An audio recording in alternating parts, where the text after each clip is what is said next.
Hey, what's up, you guys? This is JD. We are on another episode of the Let It Fly podcast. And as we do as normal, this is our co-host, Gabe Norwood. And our other co-hosts, they're not here with us, but that's okay. You guys are used to just seeing me and Gabe on here. And guys, we have a special guest. You know, this is one of our close friends, one of the more perennial players in the history of our league. And he should have been on the damn podcast a lot sooner than for what it is. But we're so happy that he's here now. He's one of the top 50 greatest of all time.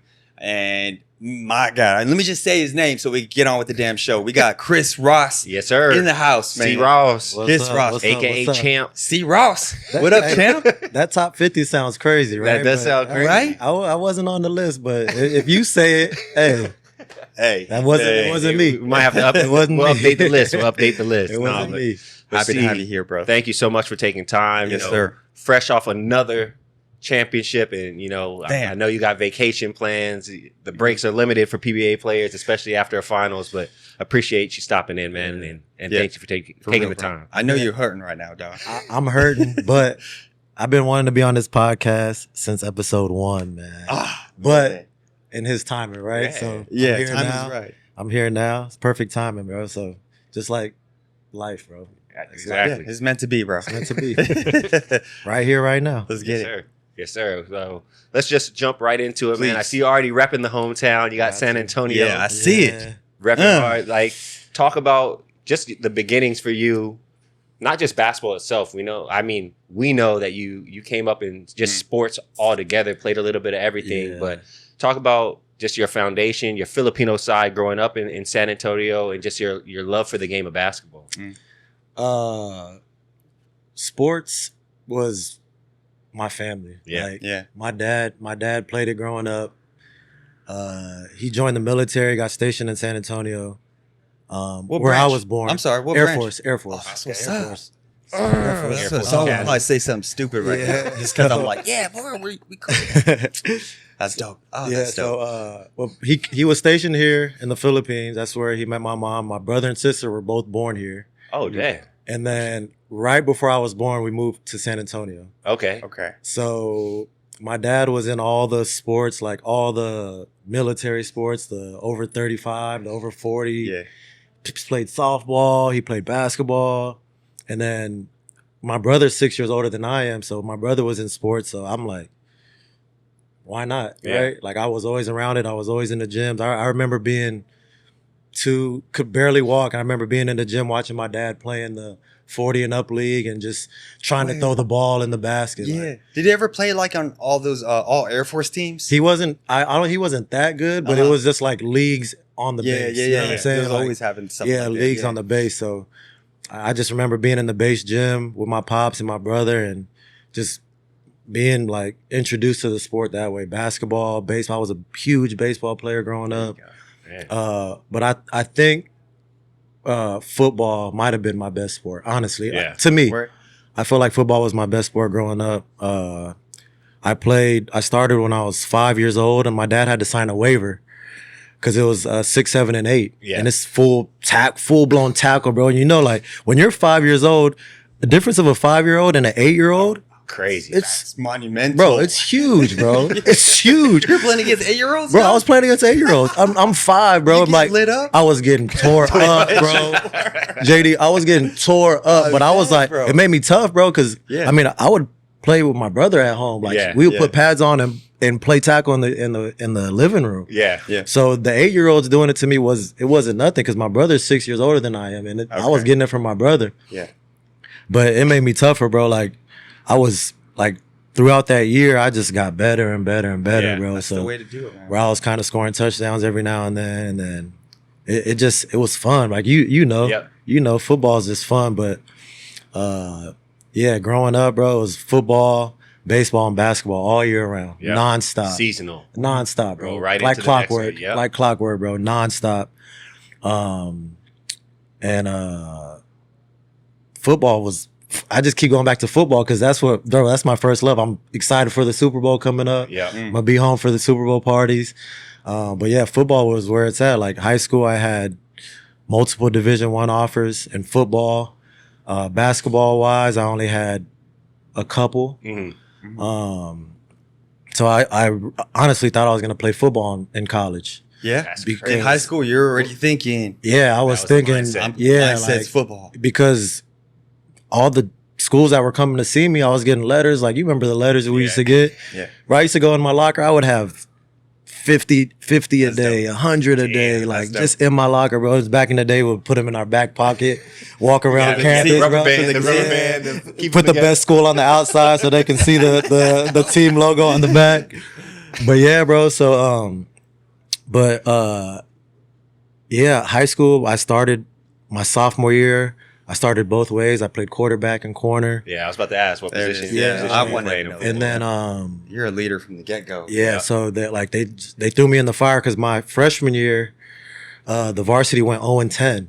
Oh, god damn. So they were thinking about moving 3 of us up that our freshman year, but they were like, nah, we'll just save y'all because they were bad already. They were like 0-7. Yeah. So that next year when I started at quarterback, we ended up making the playoffs. We went from 0-10 to like 7-3 the next year. Damn. But I broke my collarbone like the second to last game of the season. So I missed the playoffs. What type of offense were y'all running there when you were at the QB? Triple option? Were you running? It was option. It was. Yep. But bro, this was the worst thing. This was the worst thing my coach told me, bro. Okay. He said, Chris, rest in peace to my coach. He just passed away. Yeah. Okay. Rest in power. He said, Chris, if we call a pass play and you can get 3 yards, go get 3 yards. Just take off. I said, only 3? I could get 60 right now. What you mean only 3 yards? Like every time we called a pass play, Chris, if you can get 3 yards, go get 3. I'm like, all right. So, bro, I barely passed the ball, bro. Because my brother, going back to my brother, he was an option quarterback before me. Okay. And he was offensive player of the year, MVP, everything. He ended up going to the Naval Academy because that's our connection. That's a crazy connection. I was coaching at the Naval Academy at the time. Wow. And he recruited my brother. Chris's brother. That's dope. I didn't know. Yeah. That shit. Yeah. Okay, So my brother was he was a really good option quarterback. So just like growing up, seeing my brother, him doing what he did, and I was a completely different player than my brother. Mm-hmm. But yeah, football was dope, bro. I mean, I have to ask. Obviously, this is the follow-up. Why did you? Yeah. What was the pivot? Why? So my junior year, my school, we won state. Basketball. And basketball. Okay. So you guys can look it up on YouTube. We're down to we're playing AC Law. Do you remember AC Law? Hell yeah, I remember AC Law. Yeah. So played in the league. We're playing AC Law in the finals. We're down 2 in the state championship. And they're at the free throw line. They're celebrating already because they're at the free throw line up 2. But in high school we have 1-1, right? Yeah. Remember 1-1? So he misses the first free throw. I get the rebound with 5 seconds left in the corner, dribble through people, get to half court, run into my own teammate, shoot it from half court. Someone comes to block it. I double clutch it and shoot it all net at the buzzer to win state. Nominated for an SB, everything, bro. Yeah. This is my junior year. So to win state, bro. can you imagine going back to school? To win state, bro. To win, nominated for an SB was, bro. This is before social media. This is 02. If you make it to the TV, to the tele, bro. I was on SportsCenter. I was number 1 on Top Plays. Yeah. SportsCenter, bro. I had like seen this. I bet. So, that was my junior year, and that kind of set everything, bro. It was a launch pad for me, bro. Because that summer I had went to I can say it now, but it was illegal back in the day. There was an NBA agent that was from my city, and he would get like a couple high school guys and a lot of the local guys that are in college but from San Antonio, right? And he would take us and go train in LA. So that summer, that's definitely illegal. It was illegal, bro. It was illegal, bro. So it was probably like 8 of us, 2 high school guys. Do you guys remember Alvin Robinson? Alvin Robinson. What is that stuff? From the Spurs. He had a quadruple double for the Spurs. So his son is a little bit younger than I am. It was me and him, the 2 high school kids. because the agent was really good friends with his dad, with Alvin. And then we had some college guys from the city, and we stayed in Venice Beach for the summer. There you go. Junior year high school, bro. Bro, his players were Penny Hardaway, which was my favorite player of all time. Yeah. Dang. The reason why we're number 6. Yeah. So Penny was there every day with us, but he was coming off a knee surgery. Right. Okay. But he was just there with us in the gym every day. I would go to his apartment. We would play college football and play bro, I'm 17 years old, with my you're chopping it up with Penny Hardaway, idol, bro. That is Bo a Outlaw memory, bro. Bo Outlaw was there. He went to my high school. Yeah. Paul Pierce would come every now and then because he's from LA. We were in LA. Yeah. So that summer, bro, I was like, I either had to do that or play with my summer team, which was an Adidas team, Texas Blue Chips. We were one of the top 10 teams in the nation. The team before I got there was Chris Bosh. Was that DJ or what's his name?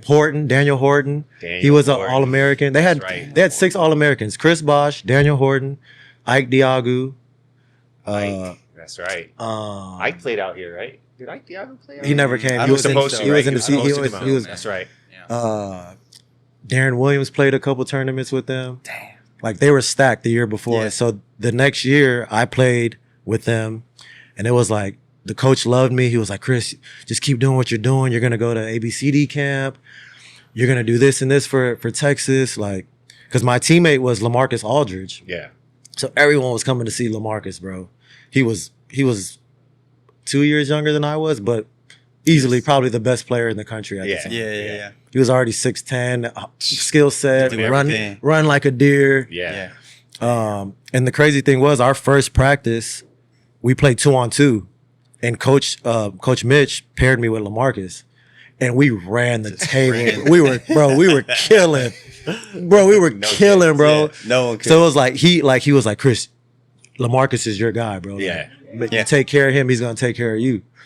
So imagine like me being a 17-year-old kid having to decide between playing for the Blue Chips, going to all these national tournaments because we were sponsored by Adidas, going to ABCD camp, or go to this pro camp and spend a whole summer just working on my game, man.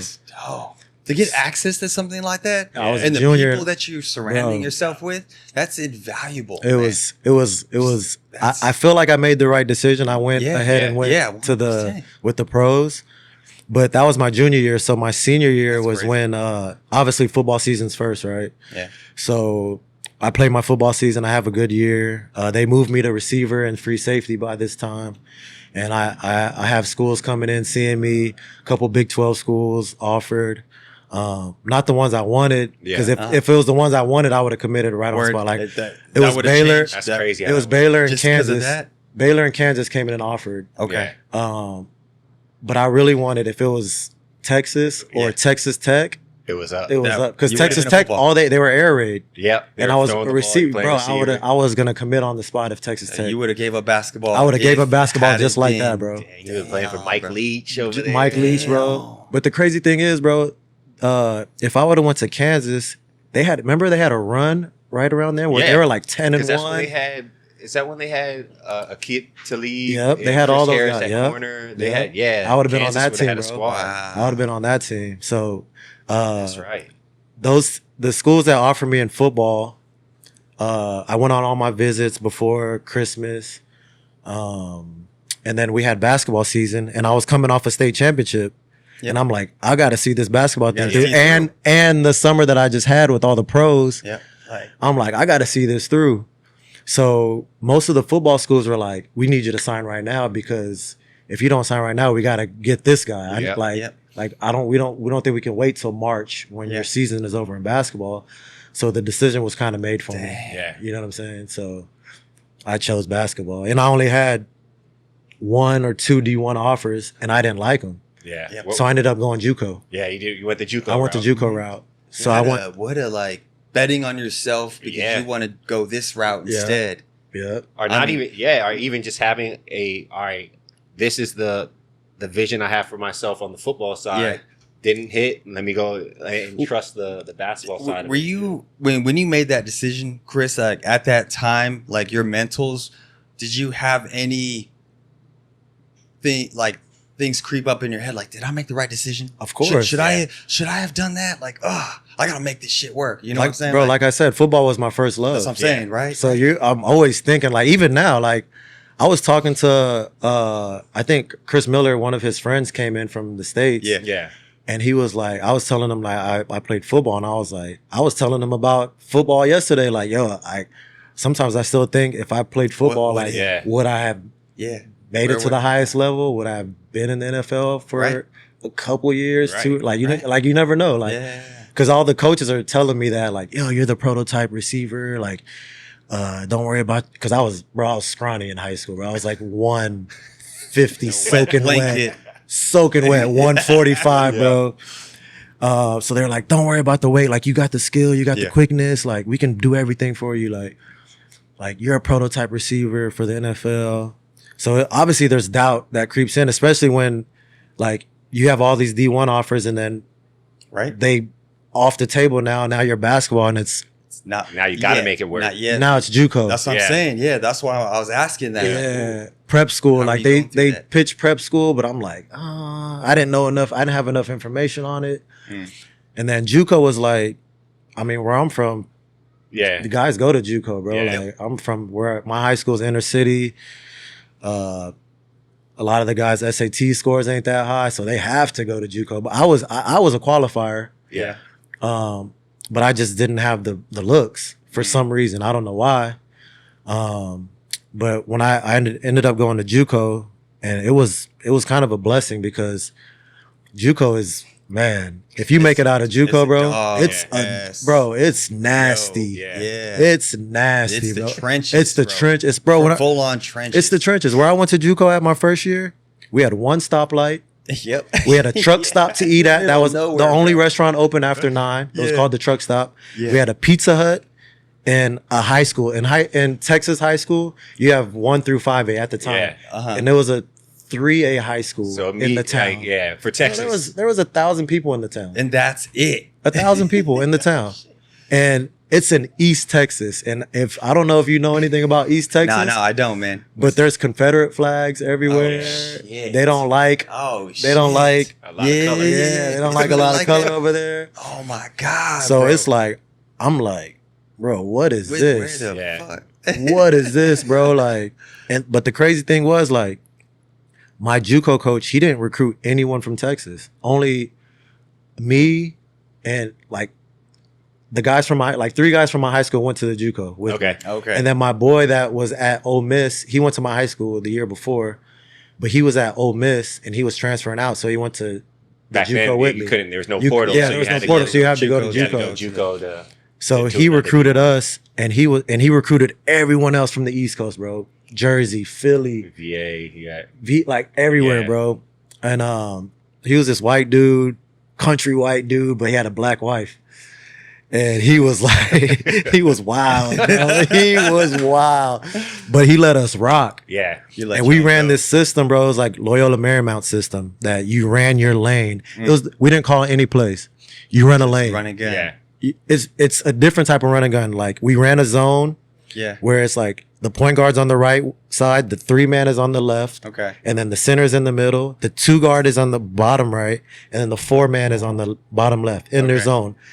I get the outlet every time on the right side. Yep. The 3-man cherry picks every time. Okay. So that's my first option. Yep. I get the outlet, I go into the right lane. Yep. The 4-man runs parallel to me. The 2-man runs to the corner. Flying. Whoever I pass it to has to shoot it. That was the rule. Except for the 5-man. That's crazy. That was it. Bro, damn. The 5-man was the trailer. If I pass it to him, he passed it to the 3-man that cherry picked. Yeah. And he either ISO'd or 2-man game. How many points were y'all scoring? We were scoring 120, 130 a game. Bet. Our stats were crazy, bro. I had like 4 20-20 games. Yeah. Because if I passed it to you, you had to shoot it. You had to shoot it. Yeah. You had to shoot it. Like, that was the rule. Like, if I passed it to the 2 was our best shooter. Yeah. Because he grunts to the corner. He shoots a 3 every time. Damn, bro. The 4-man is must have been so much parallel, fun. Yeah. bro. So the 4-man's numbers were like one dribbling up. the 4-man's numbers. He was averaging like 30 and 20. I was averaging like 18 and 13. And like my name got out there, so a whole bunch of schools were coming. I started to get some buzz from D1 schools, and St. Mary's came. Like St. Mary's, California was like, that was when they were with Gonzaga, bro, and it was like it was Adam Morrison versus St. Mary's, and they were going head to head every like. Then I didn't get any Big 12 looks. That's what I really wanted. But St. Mary's came. I think Florida International, some schools in Florida that came, and I was like, man, I don't like it. Yeah, I don't like it. So I went back to JUCO, but I transferred JUCOs to McLennan and Waco. At the time, Baylor's in Waco, right? So at the time, I'm like, let me go to McLennan. Baylor was going through all that stuff at the time with the murder. What was that, Brian Dennehy? Yeah, there's a documentary on it. There's like a murder. The two. So they were going through a whole bunch of stuff, a lot of turnover. So I was like, maybe if I go in the city and like I'm right under their nose, they'll come get me, right? But that was the plan. That year, bro, they got a kid named Aaron Bruce from Australia, and he was like, he made freshman All-American. He was an All-American. Like, so I was like, all right, that's off the table. And then my teammate that transferred with me from when he transferred from Ole Miss, he was at Baylor. Oh, he ended up going to Baylor. So I'm like, I'll just go to McLennan. And I had one of my other best friends from high school was at McLennan already.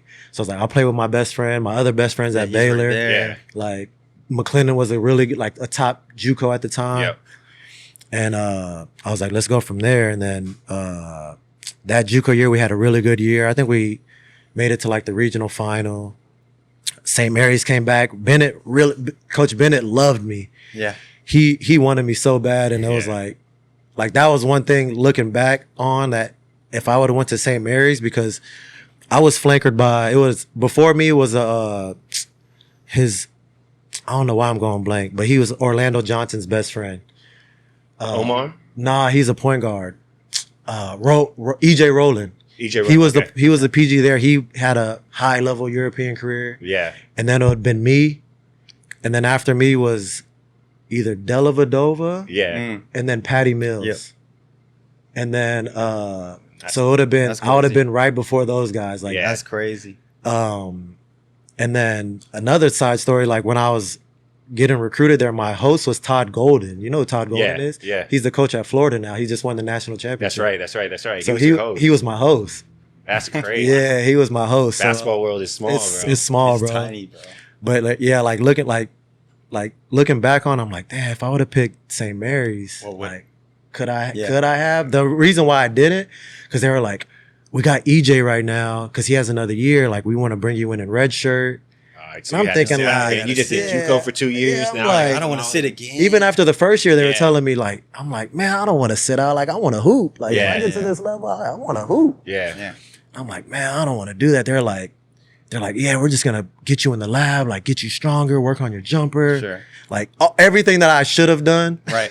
I mean, but I'm just 18 years old. I'm like, man, what? Right. Yeah, it's hard, bro. Like they brought me to the Golden State Warriors facility before, like Steph and them, like that was like their thing. Like, hey, you can come work out here if you're here because it's in the Bay Area, right? Mm-hmm. But I ended up choosing Marshall. They came on late because Marshall was moving into Conference USA, and Conference USA had a lot of Texas schools. So you'd be at home. Yeah, and rewind back to my freshman year, University of Houston had offered me, and like that was really where I wanted to go. But their coach got fired like the week after they offered me, so it was it changed everything. But good thing Marshall came along because they were in Conference USA. Houston was in Conference USA. Rice, SMU, UTEP, all these Texas schools to where all my family could come watch me 4 or 5 times a year. Exactly. And I committed to Marshall without going on a visit. No visit, no nothing. I just committed, bro. When I got there, it was snowing. I was like, wait, hold up, Sid. What did I get myself into, bro? What did I get myself? I'd never, bro. I'm from San Antonio, Texas, bro. We don't get snow. We might get like a few flurries every now and then, but West Virginia, bro, it was white. I looked out the door one day, it was all white. I'm like, I called Coach. I said, Coach, Man, I'm from the South, bro. I ain't going to class today. I can't make it. He was that's no school canceled. Like, it was just another day in West just Virginia. go to make your way to, bro. People, I brought my car up, bro. My car was slipping and sliding through the streets. I didn't have like all the tire chains. I didn't have no. I didn't know about that, bro. My car's just sliding through the streets, bro. But yeah, that's how I got to Marshall, bro. Actually, I got to Marshall because they were looking at a guy I was playing against in JUCO. And I killed him. Yeah. Like I had a game, bro. So they followed me for like a month straight.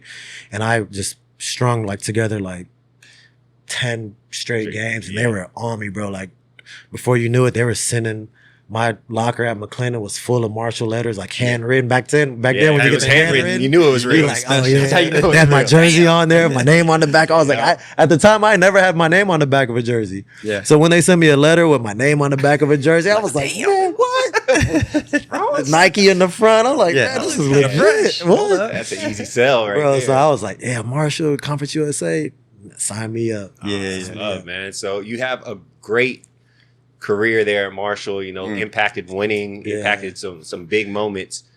But how did that opportunity snowball into what's now become probably one of the most legendary careers in terms of the PBA? Like I know the story, but I'll let you tell the story since this is your time. I don't know if y'all heard my interview after the game when I said that this man was probably the main reason I'm in the PBA. Oh yeah, I heard it, bro. I was on stream. So spiel. I had a teammate in college, Trey Whitt. He's an assistant coach at Notre Dame. Shout out to Trey. He's an assistant coach at Notre Dame right now. He went on. He was with Athletes in Action, and they came to the Philippines. Okay. And this was before the school year was up. I think it might have been like spring break or something. Right around after the season, after March Madness. Yeah, it was right after. Yeah, classes probably didn't go out yet. Yeah, we were still in school for sure. Because I remember when this is when Facebook, we were just on Facebook. So Trey had hit me. He was like, "Hey, C. Ross, I'm in the Philippines, bro. My teammates Gabe, man, they love Gabe out here, bro. You should come out here, bro." I'm like, "Oh, for real?" Like, all right. You knew nothing about the Philippines at this point. I did because my mom has going back to what you said, like my Filipino upbringing. My mom was as Filipino as they come, bro. She's as Filipino as they come. So she has a little bit about. I know a lot. The league. I knew a lot. Like I knew the PBA. We had the TFC, the Filipino channel.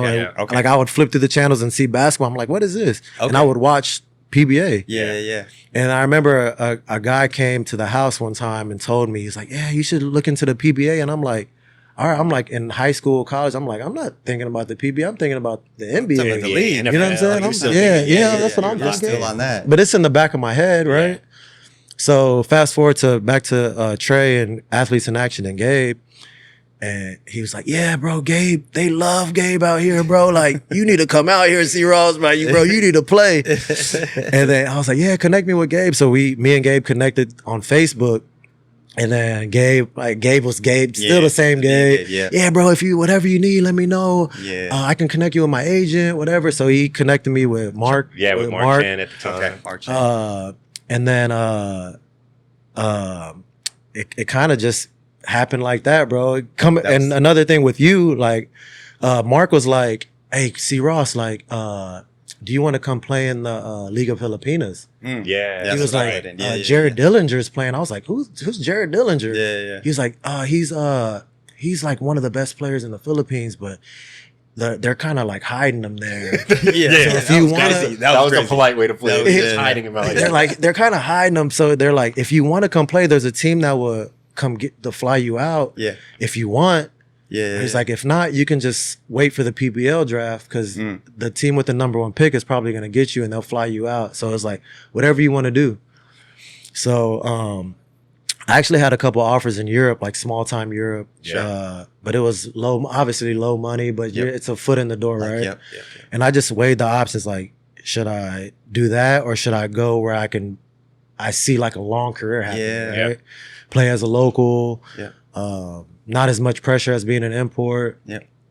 So I ended up doing the PBL, and then when I came over in the PBL, obviously you have to play the 25 game minimum. 25 game at the time. I did that, and they were like, I went to Forex. I think they weren't very good the year before. They were like, Forex. That's right.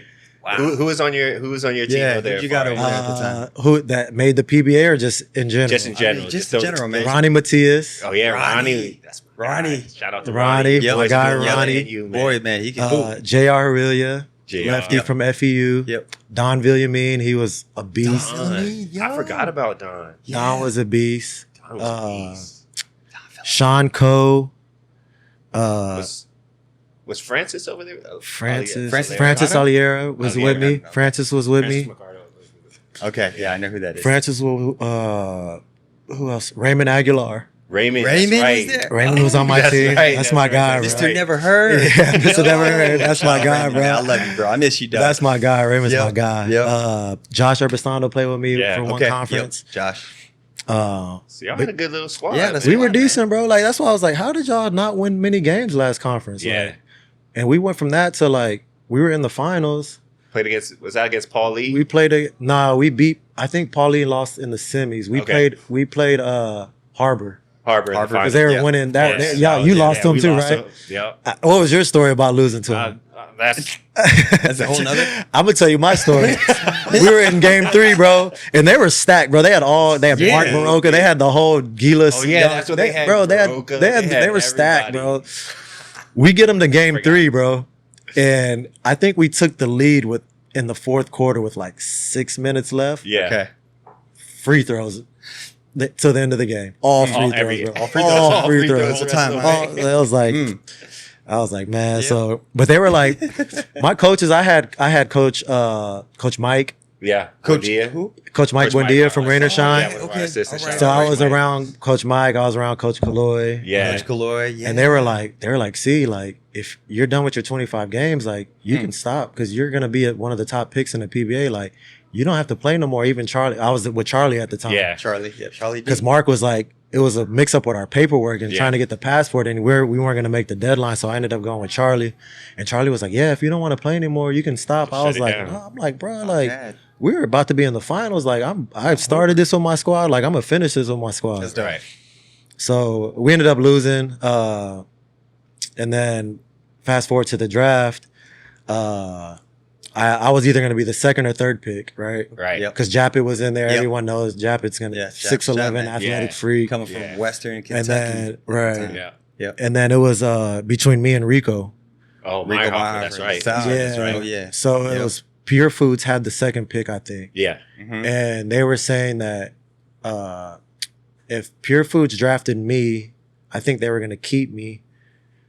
But if they drafted Rico, the third pick was Burger King, Coach Yang. Okay.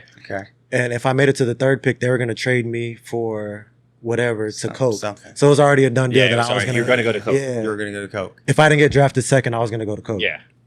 So I get drafted to Coke, and I mean, Coke was amazing, bro. Yeah. Honestly, like it was the franchise was Boss JB. Shout out to Boss JB. Bro, he was amazing, bro. Like we were getting bonuses for tune-up games. Yeah. Double bonuses. Double bonuses for tune-up games. We're like, what, bro? I'm like, he what was is cool, this? man. Everyone loved JB, man. So that was our national team. He was paying out. Bro, y'all. So JB, shout out to JB. Shout out to JB. But we had a decent squad. It was Alex, Ossie. Yeah. Velasco was there yet? No, Nick not yet. wasn't. He was. You had Arrigo? Was he gone already? Arrigo had just left. Okay. I'm not sure if Nick was with us or he's with Santa Lucia. He might have been with us already. Like I know he was at Talking Text eventually. No, because I think I was teammates with Nick. I think it might have been at Santa Lucia. Okay. But yeah, you guys. But we had a decent squad. Sunday bro. was Sunday there. Sunday South of Sean? Sunday. I wasn't teammates with Sunday till Morocco. You had Makbagal. Mark Makapagal. Yeah. It's like Norman RJ Gonzalez. Rosada, Norman Gonzalez. Yeah, okay. We ended up getting Dennis Espino. Yeah. Espino. That's kind of dating us. I know, right? We're still with Like, names I out be there. telling my teammates, like, yo, Dennis Espino was my teammate. They're like, damn. I'll be like, yo, I played against Johnny A. They'd be like, damn, bro, you played against Johnny A? You been here? Bro, we up there, man. bro, side story. We were in the game. You know, they show like the legends and stuff, like PBA legends. And I think they showed like Jerry Espolano one time, and then one of my young teammates goes, "Kuyasi, did you play with him?" I was like, "God, Yeah, sure did. I was like, "Nah, I wasn't that. I wasn't that. No, that wasn't me. But yeah, That coat back to that. with Dennis Espino was a player, bro. Yeah. We had Marlou. Was Marlou with us, or Marlou wasn't? No, I didn't get to Marlou to Santa Lucia. But we started out well. I felt like I was playing well in the in tune-up games. Yeah. And they had me and Alex playing together. I was the one. Alex was the two. And then, like, first game of the season, bro, they just put me at the 2. And I never really played the 2. Yeah. And then, so I was like, all right, let me just shift my mindset. Yeah. So I was like, first game, I'm playing against Ryan Reyes. We played Santa Lucia. Yep. Ryan is physical as hell. Yeah. He, like, one of the first plays, like, Was this a welcome to the PBA This is my welcome to the Oh, shit. PBA. I was about to ask. Oh, shit. I've never even told Ryan this story. Yeah. Oh, shit. But he's like, I'm like, everyone's talking about Ryan Reyes. He's LA. He's one of the best point guards in the league. So I'm guarding him, and he takes me baseline and up fakes, and I try to block. I try to send that shit to Edsa. We were playing the Arnett. I tried to send that shit to Edsa. He just boom, right in my ribs, bro. I was like, oh. You wanted to swing on? I was like, oh god damn. And then they kicked our ass. Just long story short. And I was like, I think I was like 3 for 13 or something. Like just trying to debut, I was like a rough. I had like 9 points, couple like 6 assists. I could have played better. And then I felt like right after that, they kind of lost like faith in me after the first game, bro. Especially like after the tune-ups, we were playing well in tune-ups. Yeah. And then after the first game, they kind of lost faith in me. And then I kind of like, from that first game, I was just losing minutes, bro. Yeah. And then I think we played you guys in the playoffs at Cuneta. Yeah. Right? Yeah. And I was having a good game, bro. They put me back in the starting lineup for some reason. Because we were playing y'all, it was you and Saul's dynamic. Yeah. So I remember vividly, bro, I had like 9 points in the first quarter. Like quick too, like a quick 9. And then they took me out. Coach Alex Compton was our coach at the time. Yeah. And I'm like, Coach, like, why'd y'all take me out? Like, I'm feeling good. He's like, don't worry, you're going to go back in. And I sit for like the whole quarter, bro. I come back middle of second, and I have a turnover. Took me back out. Right, yeah. They call a timeout. Took me out. And I'm like, Coach Bo was the coach at the time. I'm like, yo, like, I'm a rookie. Let me play through my mistakes. And he just yells at me. Yeah. And I'm like, damn. I'm like, yo, I'm a rookie. Like, we like yelled back at each other. And then like, I get benched. Yeah. At halftime, they're like, see Ross, the players are like, see Ross, we need you. Like, we need you to guard Saul and Gabe. And like, you're like our only hope. And I'm like, bro, I'm good. I'm ready. And then they kind of like, I played a little bit. We ended up losing. Y'all advanced. We go home. Then I went to the States for my sister's wedding. My sister was getting married, and I had told the team beforehand that my sister's getting married. I'm gonna miss a couple days. So I miss a couple of days of practice, literally like 1 or 2 practices, and I get back to practice, and I'm in third group the whole time when I get back. Third group, bro. And I'm like after the way I finished the conference, I was playing well. I'm in third group, and because I think we had made a trade for Gary. I think we traded Alex for Gary. Okay. So I was in the starting line because Alex was traded. Got you. So we were playing well, and then I was in third group, bro, and I'm like. Will Antonio was like he was our coach too, and I'm like Will, what's up, bro? Like, why am I in third group? He's like, oh no, just keep practicing. Yeah, play through it. I'm like, yeah, all right. So I'm like thinking like, all right, I'm gonna go from third group and I'll just work my way up back to first group by the time the first game. Next conference starts. Yeah, I think it was like 2 weeks, and I'm still in third group, and then we were practicing at Morrow, and I'm going to lift weights after practice, and then Coach Bo pulls me aside. He's like, hey, Chris, Marvin Cruz and Chico were on our squad, Chico Lanete. They're like, these 2 point guards, their contract's expiring, so we're going to play these guys. And then, so just be ready. One of those talks. And I'm like, all right, whatever that means. So nothing to do with me. I was just completely out the rotation, bro, for Lord knows, I don't know why. I finished the conference well. Yeah. I'm out the rotation. I'm the 3rd pick in the draft. I'm thinking crazy, like, why would they lose faith in me?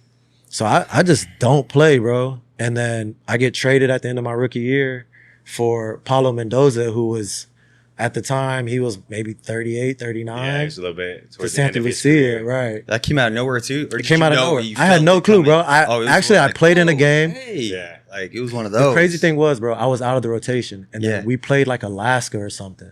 And I played like 40 minutes. And I played well. All of a sudden. Yeah. Like all of a sudden, I played well, bro. And I was like, what is this? Like, and then I'm going home to Eastwood. I get to my condo and Coach Alex calls me. He's like, hey, C. Ross, what you doing?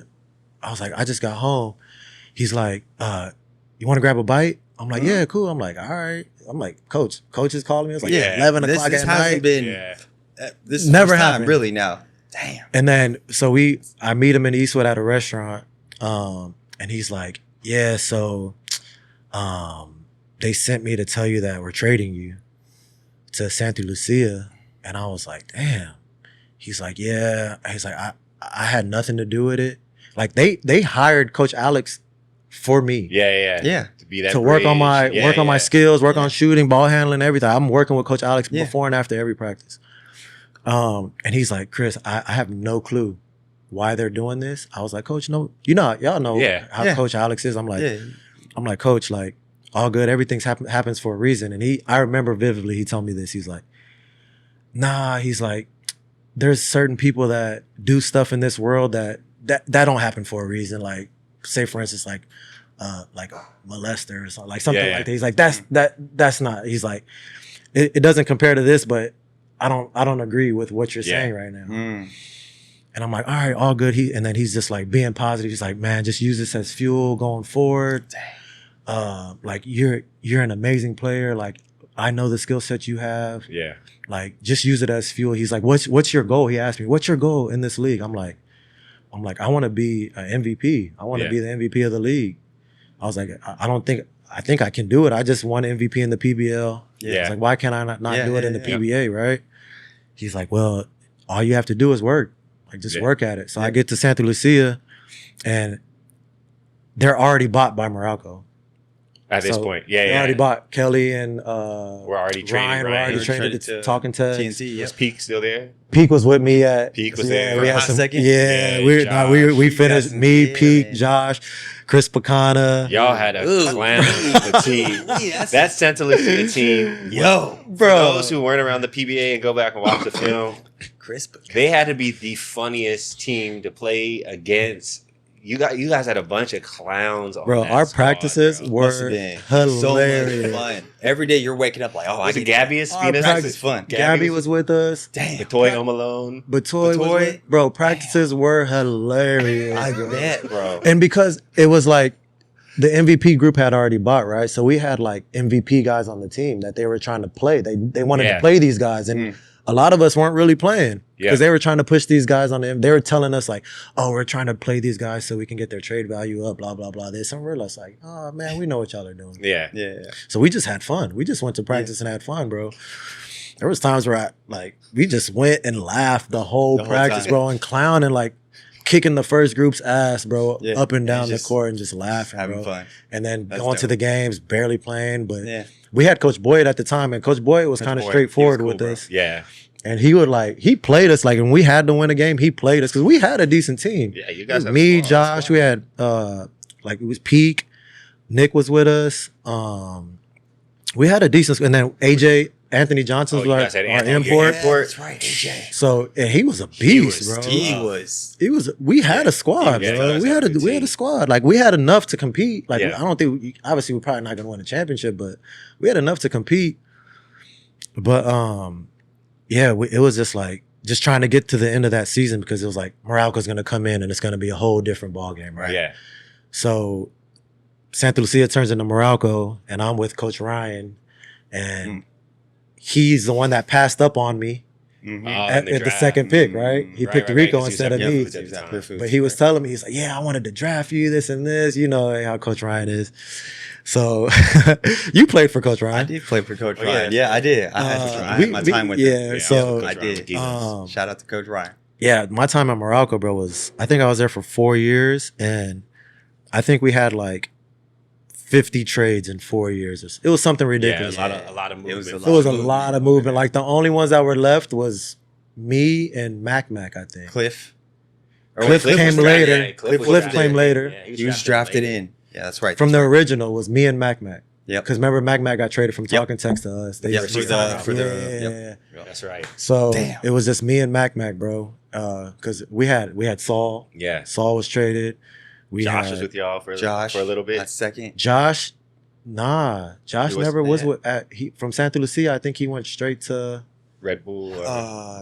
Not Red Bull. Nah, he went straight to BMEG, right? Oh yeah, that's right. With Coach Cone right. for a hot second. With Coach Tim. That's right. Yep. So, Morocco we had a decent team. Raynell was with us. We had Ossie was with us. We had a decent team, bro, but we just had so much movement. Gabby was with us. It was just so much movement to where you couldn't get adjusted. Like you couldn't get that's one thing with to fast forward, that's one thing with our San Miguel teams that why we win, because they've kept the core intact. Yeah. So when you're in these situations to where you don't have to look at the coach. We know what we're going to do on the court because we've been through all these situations. Right. At Morocco, it was like, I'm playing with a different four every game, or you know what I'm saying? It's like, you got to get used to it. But I had some pretty big conferences. I had some top 5 best player of the conferences when I was at Morocco. Mm-hmm. I remember. But we were just kind of stagnant, bro. So they ended up moving me to Patron. Yeah. I traded to technically I was at what are the ports? Northport, whatever. Global Port. Global I think it was Global Port. Port. Yeah, it was Global Port at the time. For Deno, but when I got traded to them, Patron was in the finals against BMEG at the time. And Northport was like, Global Port was like, don't even show up. You're going to Patron. So it was like just waiting for that series to end. Yeah, I was just waiting for the series to end. Because they were actually trying to trade for me before the playoffs started. Okay. Because when I got to the team, they told me that. And it would have been perfect because I think that finals, Alex had tore his plantar in the finals. So, but yeah, I get to Patron. And then Coach G was our coach. You had Coach G, right? Coach G, PBL. Coach G was our coach. I think we lost in the first round or semis. I can't remember. I think we lost to you guys in the semis or something. That might be right. And then after G, Coach Todd came in. Coach Todd. Coach Todd came in. I forgot. And Coach Todd loved me. Yeah. Coach Todd was he was a consultant, but he didn't have like power yet. Yeah, yeah. So he was one of the main reasons why I got to Patron. Because I think Boss Al was at Ginebra at the time, and he wanted me to be on Ginebra. Yeah. But Coach Todd was like, no, I want this kid. Like, he was like, I want Chris on my team. So when Coach Todd came in, he kind of gave me the reins. It was me and Saul. Yeah. Yep.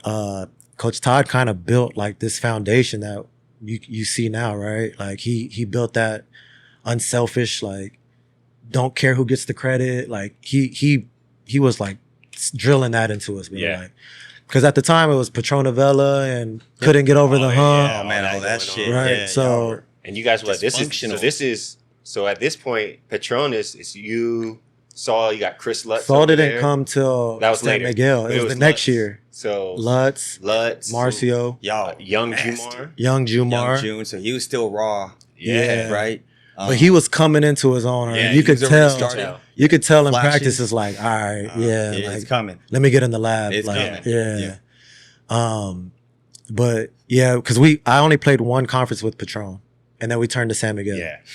So, I got a question. When you got on Patron, did you already take up that leadership position? Was there a transition before you really became, who you are right now? Like, what was it took some time because obviously, like, you don't want to step on people's toes. Of course, like the captains that are there before. Of course. But like, from what I learned from playing in the PBL was like, just be yourself. Like, sure.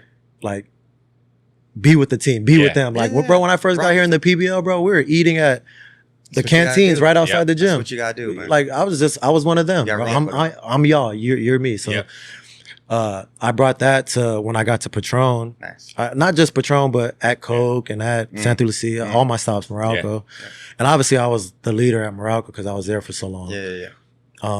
And then when I got to Patron, it was like a thing where it was like, all right, let me just figure my way around this team. Let me get liked by everyone before I try to take over the leadership. But Coach Todd saw it. Yeah. And Coach Todd was amazing with stuff like that. Coach Todd would have us to his house. He would bring us to his house, cook us dinner. We'll have wine. We'll watch film. Yeah.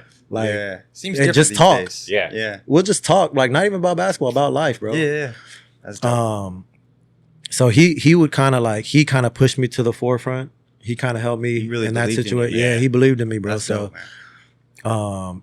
but shortly after that, like after my second year, it was the guys knew.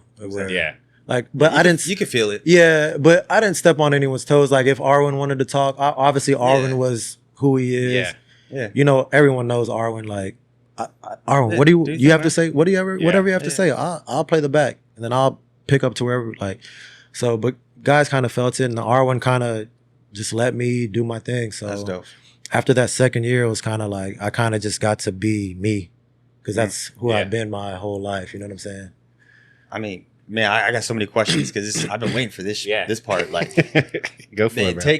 Chris. Take us through your first championship that you got at Patron, because I feel San like Miguel, San Miguel. Now, thank you. Like when you got that first one, like because we all remember our first one, right? And that's started a whole fucking legacy chain from there. of events. Take us through that first one when you got that, and then just because a lot of shit started changing.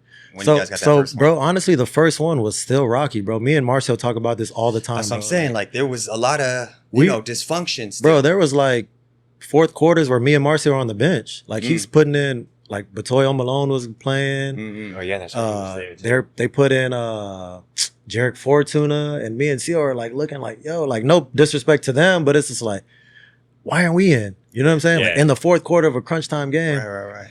And like me and Seal are just looking at each other like, bro, like we can help. Luckily we won. I think R1 made a big time shot in game 7. But I was on the bench for it. Yeah. He made a big time shot in game 7. And that kind of started everything for us though, right? So they say the first one, especially with the whole Patronabella thing, like as soon as we won one, we kind of knew like, because Jumar was coming into his own. Yeah. I think R1 was MVP that year, but we all knew that like no one else but Jumar is winning this award for the next however many years Jumar's healthy. Yeah. That honestly, bro, big up to Arwen, because Arwen was the MVP, and then he just, all right, I know, and like keys. Yes, he recognized he was it too. cool with it. This guy right here, he's different. Yep. But we never called a play for Arwen. Arwen never got ways. one. He just That is found true. ways. I Not respect, man. not I one play respect, call for man. Arwen, bro. But yeah, that just snowballed it, bro. After that first one, and then the second one, I think the second one was it was either AZ or it was the 0-3. I mean, Might have. Yeah, we got stat check. We'll stat check this. There's 12 of them, bro. There's that's what I'm saying. Like, There's 12 of them. You can't remember the order of operations. before you guys went on your run, like, you know, for those who don't know, It like was talking TNT, text. we were dynasty. Absolutely. Yeah, you guys had it rolling. And we just Y'all won how many straight three. All-Filipinos? We won 3 All-Filipinos. perpetual, And yeah, that was like perpetual. never been done Beat us. before. Right. And 2 of them, I Yeah, think. sorry, sir. Swept bad. us in 1. My fault. No, y'all were dominant. So we thought no one's beating our record. Yeah. 3, no one's going to touch that shit. We are nice. You know, and when y'all started coming in, we're like, oh, buddy. Yeah. Oh, shit. Yeah, that shit was... That 5 got real fast. That got turned real, over bro. quick, bro. It And got like real. I thought we did have something, but y'all Y'all were definitely that shit was crazy. y'all bro. are one of the greatest. Oh, that's another thing we're gonna be talking Honestly, about. y'all too, are man. one of the greatest. We're gonna be talking about something. dog. Come on. But yeah, we did the perpetual, and we were going for back-to-back perpetuals. Yeah, bro. Yeah. But Jumar got hurt. Yeah. What? He broke his leg, That's when. That's right. In practice. Yeah, I forgot about that. bro. That day, I remember it like it was yesterday, bro. He got a steal. We're in Acropolis. He gets a steal, and he's by himself. By himself for a layup. Non-contact. So, you know he does that wrong foot take off. Yeah. He did that, everything, and then it just said Yeah. he let go of the ball, fell down. This is in the far court. So he's looking back at us and just like this, like Just dead, stunned face. dead look. Stunned face, bro. And then I run up to him. I was like the first one up to him, and I'm looking. He's like, my leg, and I look, and he wears long tights, but you can just see like a lump coming out. The bone wasn't coming out the skin, but you could just see a lump. Yeah. So I was like everyone was panicking. So what? I grabbed my jersey and I just put it over his leg so no one could see it. Yeah. And then I'm like, yo, call the ambulance or something. Like, everyone's just in shock. Yeah. Like, yo, call the ambulance, bro. Like, we got to get this guy to the hospital. And then like they pick him up and they get him to the side, and then they ended up driving him to the hospital themselves. So, but yeah, bro, we were going for back-to-back perpetuals. Like, I always tell people this, like, everyone's saying like, you guys don't have a Grand Slam. Like, that's the only thing on your list. I'm but we've won 5 straight All-Filipinos. That's never been done. Yeah. It's never been done. And people kind of sweep it under the rug. Like, it's just normal. Like, 5 straight is, bro, there's people that don't have any All-Filipino championships. Like, the people. Damn. But I'm saying there's one, right? Yeah. Let's just say there's people with like multiple championships. You won the other 8. Man, there wasn't none left to win. You got half of them, you got the other half. Oh man. No, let y'all talk. Go ahead and talk about it. There's people with like there's people with multiple like 10 championships with 1 All-Filipino or 2 All-Filipino. You know what I'm saying? Like, true. No disrespect to like the Ginebra guys, but some of those guys have 8 championships, and 6 of them are with Brownlee. Yep. And then one is All-Filipino. We got the you know what I'm saying? Bubble was it. That was the one we lost. Yeah. That was it. So like people see 5 straight All-Filipinos, like, and it's like, that should be celebrated more to me. You know what I'm saying? Like, it's never been done in the league. 50 years, and it's never been done.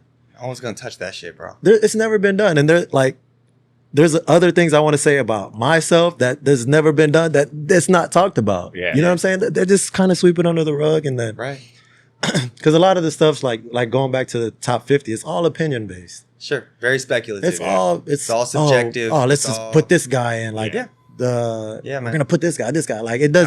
Brother. There's no criteria. The only criteria is, which I get, is the MVP. Right? Yeah, but other than that, what's your criteria? What are the real metrics that you can measure? There is none. Because like another case, like a Danny Siegel, not to go off. Danny, not to go off, but you know what I'm saying? There's multiple. Yeah, there's so many. You could just blind resume people. Yeah.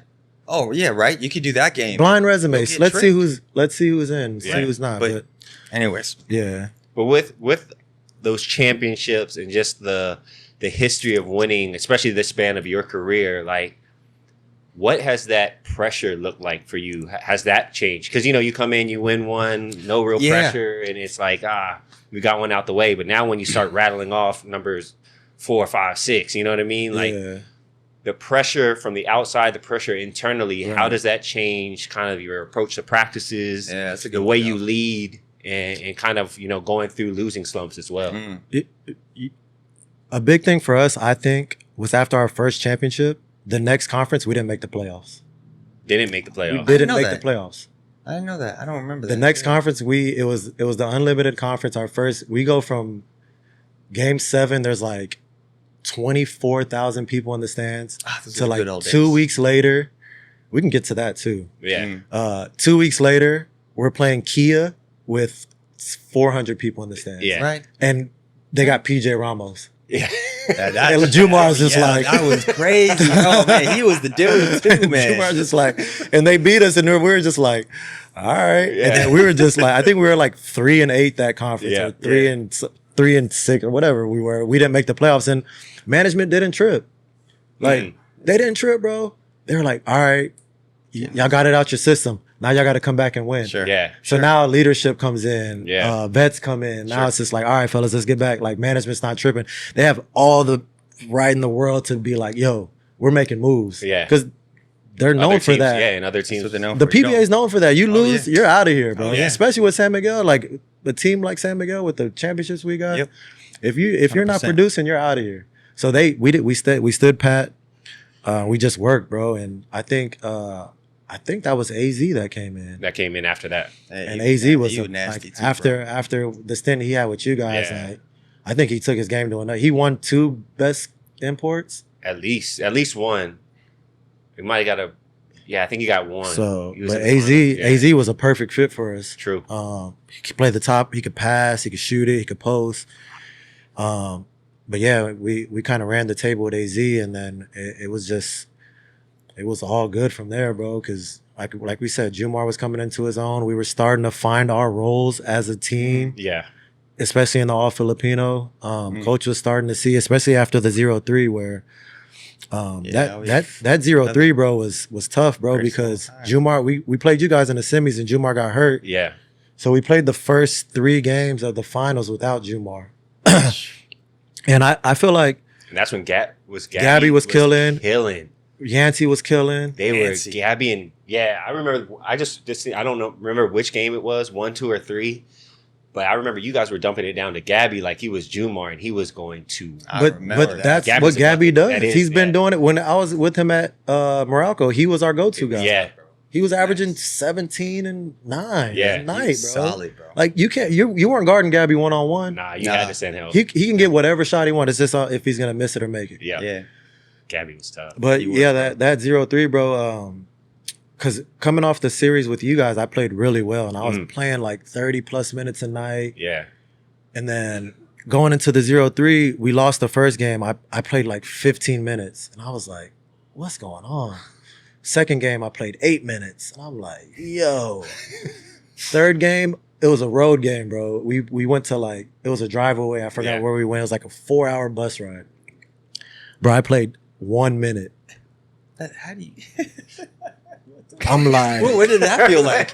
Wait a minute. Bro, from against you guys averaging like 33 minutes a night to 15 to 7 to 1. Wild. And not just 15-7 to 1, 3 losses in a row. Yeah. And I'm like, in the locker room, I went insane, bro. That bus ride was the longest 4-hour bus ride for everyone because I was making it awkward, bro. I was making it awkward, bro. I wish we were teammates, dog. Bro, it was a scene, bro. I bet you some monumental stories. JD. Just like flipping tables, busting JD, chairs. it was a scene. There was a hole in the door. Yeah. It was a scene, bro. We would have been best friends. It was a scene, bro. It was a scene. And then that 4-hour bus ride, it was like silence, but I would like say something every now and then. Yeah. Next day at practice, we practiced at Ultra because we played game 4 in Ultra. Yeah. All the coaches are standing right there. I come in a little late on purpose.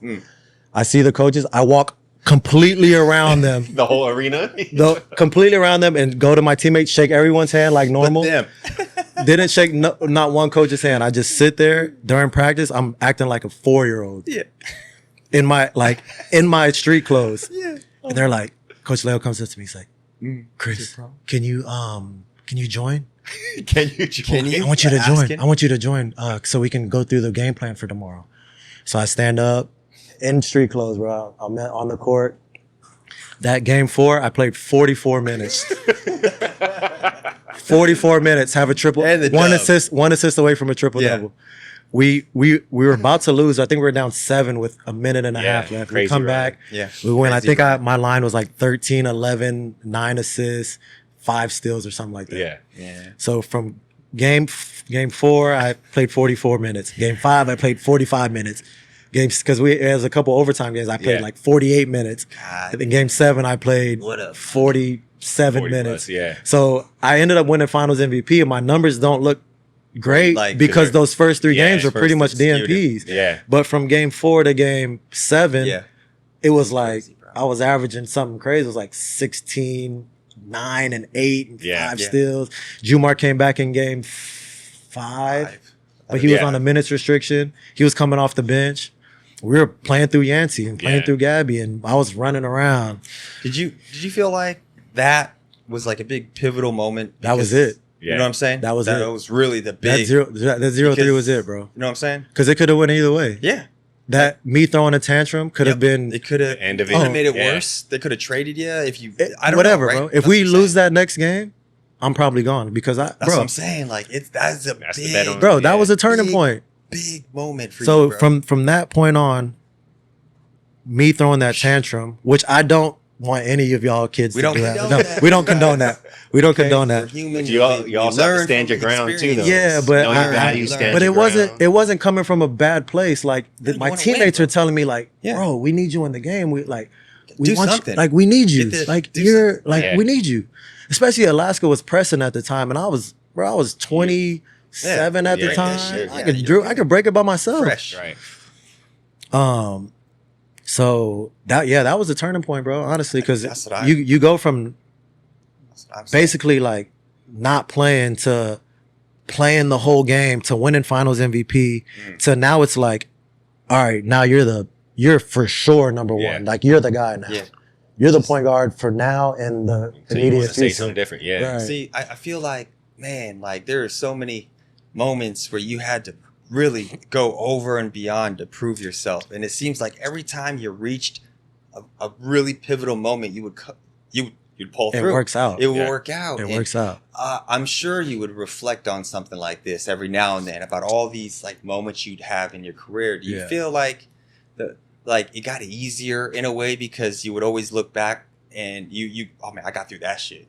I got through this. Whatever I'm going through now, like I could do this if I'd done those. You know what I'm For saying? sure, Like, bro. Like, especially like I remember when I was drafted, the day I was drafted, Yeah. I can't remember who said it, but they said the only person from this draft that would have a lengthy career is Japeth Aguilar. And like I was like, all right, like all right, see? I'm already counted out from day one. And Yeah. then the way my career started, I was like, oh, maybe they're right. Right? And Start to then, question yourself, Yeah, right? you start to question yourself a little self-doubt bit. a little But bit. for what though? Like it's Yeah. basketball, bro. I've been playing basketball since I was 4 years old, and I've been a pretty good player my whole life. Like what's Yeah. changing now? It shouldn't Yeah. change, right? Like Right. the level obviously gets higher, but I still working on my game. I'm getting higher too. Like what's the difference? Yeah.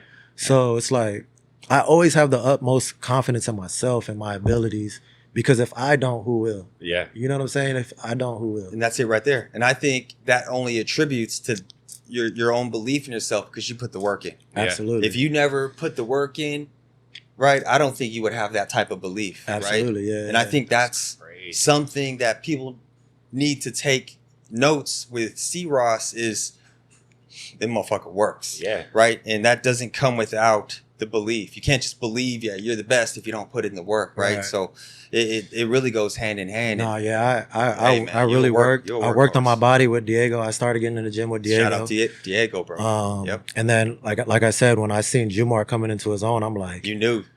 I gotta gotta work be on around this for this three. shit. I gotta work on this three ball because Yeah. they not Y'all finna spread double it. off me every game. You know what I'm saying? I'm not gonna be the reason we're losing, bro. Because like I went from middle school, I was a really good shooter in middle school. High school, I was decent, and then college, I got better. To my first year as a pro, it was like I made like 3 threes Like my you first. can't- Yeah, it was like, son. but it wasn't like it was just in It's a here, bro. mental- yeah, You know what I I'm saying? know. It was just in It's a here. It's like I know I can. I've been doing it my whole life. Like just let me get in the lab, bro. Like just let me get in the lab. Especially, I got this big 6'10" dude down there that's for sure gonna be getting double teamed, and I'm not about to be the reason that.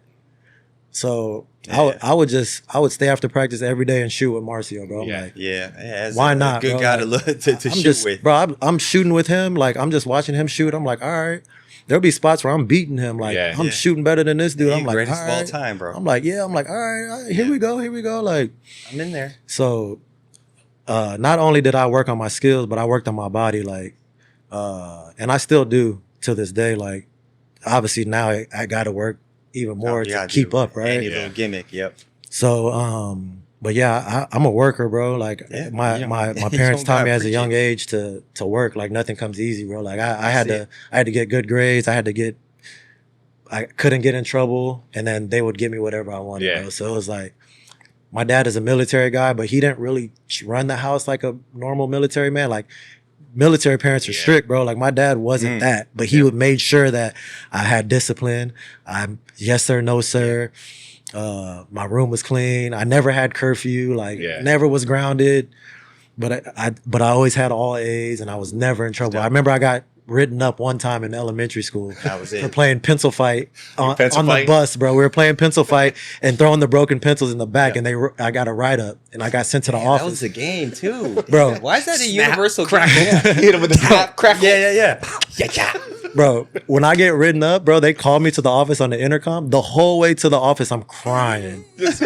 Bro, not even holding it in. Bawling, crying, bro. I'm like, my daddy's about to whoop my ass. Oh, it's over, man. Bro, never got a write-up after that, bro. But that was in like 3rd grade, bro. Yeah. So all through middle school, all through high school, I was like by the book, bro. National Honor Society, made all A's, everything, bro. So more than just hoop. It was, yeah, because that's what my dad taught us, right? But it was the work. Like I learned work from my mom and my dad. Like my dad been working since he was 12 years old, shining shoes, riding the bus an hour to like Long Beach, because my dad's from LA.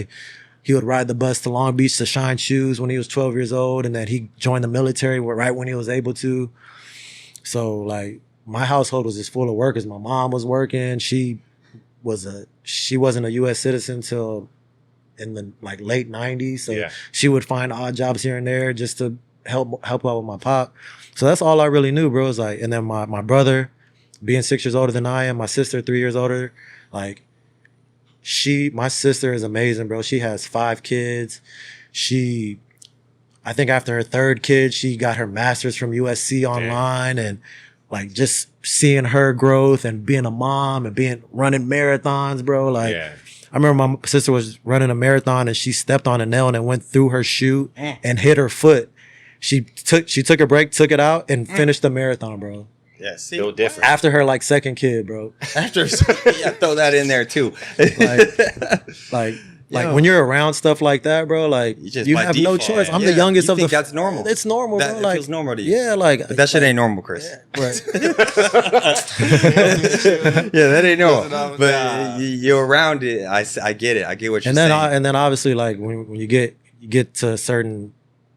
When I got to the PBA, when I got to a certain level, like being around guys like the group that we had, like you kind of, it's like a healthy competition, right? Yeah. It's I don't know about for you guys, but for me, like I wanted to be as good as you guys or better, because I was a draft class behind you guys. Right. I was supposed to be in y'all's draft class, but I was a draft class behind you guys. That's right. And like you guys, the Jimmys, the Ollie Peaks, the Ryan Reyes, the even the local side, the Willie Millers, like you, Jim, like you want to be that, right? Yeah. Like I remember when Coach Alex asked me, "What do you want to be?" I was like, "I want to be MVP, like Willie Miller." Like, I feel like I can do that. Like you look up to guys, and for me, I'm always competing in something, bro. Like, whether I say it or not, like I just like it makes it fun, bro. So Oh, definitely. That's dope, bro. So we touched on, actually you brought it back up in terms of family and foundation, and now we know all the basketball accolades and this championship. Do we? I mean, we'll run them in the caption below. It's a long list of accolades, but now you've pivoted in kind of life chapters now as a father. It's the best chapter, bro. We're all dads. Saul's not here. Judd as well as a dad. Damn. Just speak to that at this point in your career, how special it is to have Caius around, and just how it's changed kind of your mentality and just your enjoyment for your career at this point. It's given me a second win. Yeah. You know what I'm saying? Like, yeah, that's a good way to put it, man. He came at the perfect time for me, honestly, because I feel like, I mean, sometimes I look back and like, man, what if I had a kid earlier? Like, he would be this, whatever. Yeah. But I was so married to the grind, bro. Like, I was so married to getting better and trying to be the best I could be that I didn't want to take away from that. Yeah. You know what I'm saying? Like, I remember KD had a quote, is like, he's married to the game. Like, he'll have kids when he wants to, but he's so deep in this basketball thing that he just wants to be the best version of him. And I'm like I felt like that was me. And of course I always wanted to have kids. Good thing my sister had she had all of them. You got so whenever I went home, and then this guy, I'm around this guy all the time. And Joe, everybody got kids. So I'm like, I could just be the cool uncle for now, right? Right. But Caius came at the perfect time for me, bro, because it was around the time where I thought my career was ending, honestly. They were bringing in guys to kind of replace me. I was down to signing 1-year deals when I was always signing 2-year deals. Like the writing was on the wall, right? Yeah. So I'm like, all right, I met my lady. She's amazing, by the way. She's super, like what we talked about earlier. She's a super woman. I met her. We had Caius, and now I got this second win to where it's like I see him, and it's like it's a different feeling, bro. Like I look from every game. I make sure I know where he's sitting at. I look from every chance I get. He sees me. He waves. He smiles. Like it's the best, bro. Like he doesn't know what's going on. He just knows I'm his safe. I'm his safe place. I'm his safe place, bro. All he says is daddy. He says daddy 1,000,000 times a day. And now I do it for him, bro. I mean I didn't have my own family. I had my family, and I had close family like you guys. But when you have your own, it's a different feeling, bro. And I get to wake up and see him every day, and go to work, and he's the why, right? Yeah. So now I have a different why at the later parts of my career that's pushing me to push down these walls, these boundaries that I put on myself, thinking that my career was done just not too long ago, a year or two ago, to now I'm like, man, how long can I push this? How long can I make this thing go? So there you go. Hopefully I can keep going until he's old enough to like actually understand what's going on, remember right? a little bit. Yeah, so keep it going. See, come on. I'm gonna try. Like what Bron said, he's in a fight with Father Time, and he's taking it personal. So I'm kind of taking it personal right now. All right. Yeah, please, man. It's a fight. It's great seeing you. Like, it's a fight. Who's winning right now? Y'all don't want to see me walk the day after the game. You should hear the way we talk about you when we watch you on TV. Like, he's fighting something out there. Yeah, it's a struggle, but I'm out there. I'm trying. You look great out there, though. I'm trying, bro. Yep, for sure. You're using every gimmick in the book. I'm trying. Angles, I'm trying, bro. Getting in their heads, like everything. I see the whole playbook, man. I'm gonna talk a little bit, bro. We had Stephen Holt on here. He did a little side story, like, man, see, Ross got me one time, man. I was out of character, and I got teed up. I've never done that before. I knew I had him too. Yeah, we were all laughing, like, oh, you let C Ross get to you. I knew I had him, bro, because I think it was from the previous series though. Because kind of boiled over. Yeah, I think it was just in his head because I plucked him. Yeah. Got a layup that kind of sealed the deal, right? Game 7. So I think it was just in his head the whole time. So when we started School, bro. I love you, bro. I love you, bro. I started this. I almost went to St. Mary's too, bro. We had this conversation. This is all me. So the next series when we played them, this past series, he was coming down on a break, and I like pressure, like scared him, and then he lost the ball out of bounds. And I go, you start yipping, bro. I said some crazy stuff, and then he looked at me like. Scoop looked at me like, So that very next play, I go to set a ball screen off. I knew I had him, bro, and he like threw a bow at me, bro, and it was like his fourth foul. And I look at the bench, and Coach Tim's like yapping at him, and then I remember looking at the film, seeing that Scoop's just like walking down with his head's down. And Coach Tim's, I was like, yeah, I got him, bro. Those are the best feelings, like the game between the lines, like when you do stuff like that, it's an extra. And I'm a fan of the show, and I watched the Yang episode, and y'all talked about like rivalries and stuff like that, and like I just wish the PBA would give us more like freedom. Like, I can't even talk mess to my opponent. Like, how can I talk mess to my opponent? Like, I'm not trying to fight him. I'm just trying to spice the game up. It'll give the crowd something to look at. It'll add a little spice to the game. Like, bro, like in this past series, I think Glenn had fouled CJ, and I'm protecting my teammate. He like hip checked him, like wasn't even going for the ball. I just went up to Glenn. I was like, yo, bro, like, at least go for the ball. And then Glenn said something back to me, and then we both get teched. I didn't cuss at him. I was just like, bro, just at least go for the ball. And I get a tech, bro. So it's just like, I'm like, I tell the refs all the time, I'm like, sometimes I don't know if they understand me or not, but I'm just like, bro, just give us some leeway. Like let us be in our element. Like I've sat courtside of an NBA game. Those dudes talk reckless. I'm sure people have seen it on TV where you can hear the mic and just beep, beep, beep. Bro, they talk crazy, bro. But it's all in competition. It's all within the lines. Always, and then you leave it on the court, and then you go. You can't say, obviously. Yeah. Right? Yeah, there's things that are code that are crossing the line, and that'll be dealt with between the lines as well. Yeah, man. But bro, like, let people talk trash. Let people get in their face without getting a tech and having to pay a fine. You know what I'm saying? Right. Like, let us build something here. Let the fans come and watch, bro. Yeah, I'm not mad at it because I feel like we all play our specific roles in this game that we play, right? Whether it's our personality, the style in which we play the game.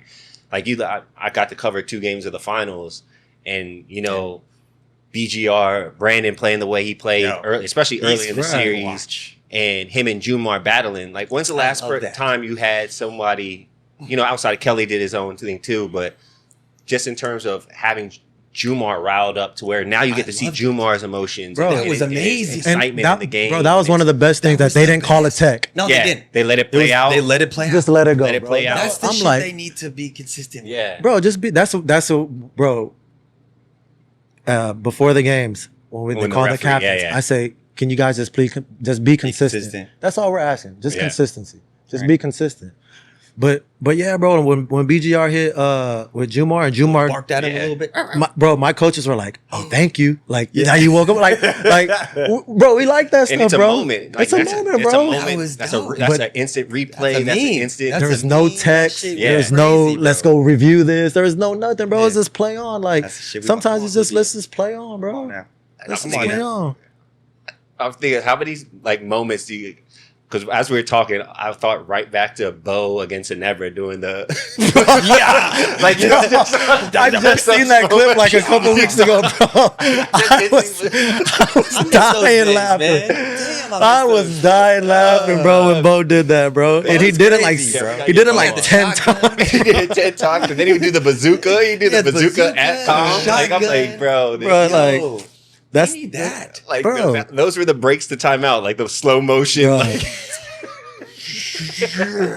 No, I was crying when Bo did. No, but I'm with you, man. And that's the thing that I wish for people who don't tune into the PBA. Like, as much as there's room for growth and things that could be done different, we have so many characters in the PBA. Let them. They're allowed to just show their personalities without crazy repercussions, at least from the league, right? Like, fans are going to have their favorites. We can't. I mean, the fans call me all type of stuff, bro. I'm and it's part of the game. Yeah. It's part of the game. Jericho get his little side comments and stuff like that. I mean, you got to feed into it. Bro. You got to have your favorites, and you have to have somebody to cheer against. So you gotta let people be people. It's entertainment, man. That's one thing about, like, I don't know if it's the same, but being at San Miguel, we've had so much talent come in. Yeah. Right.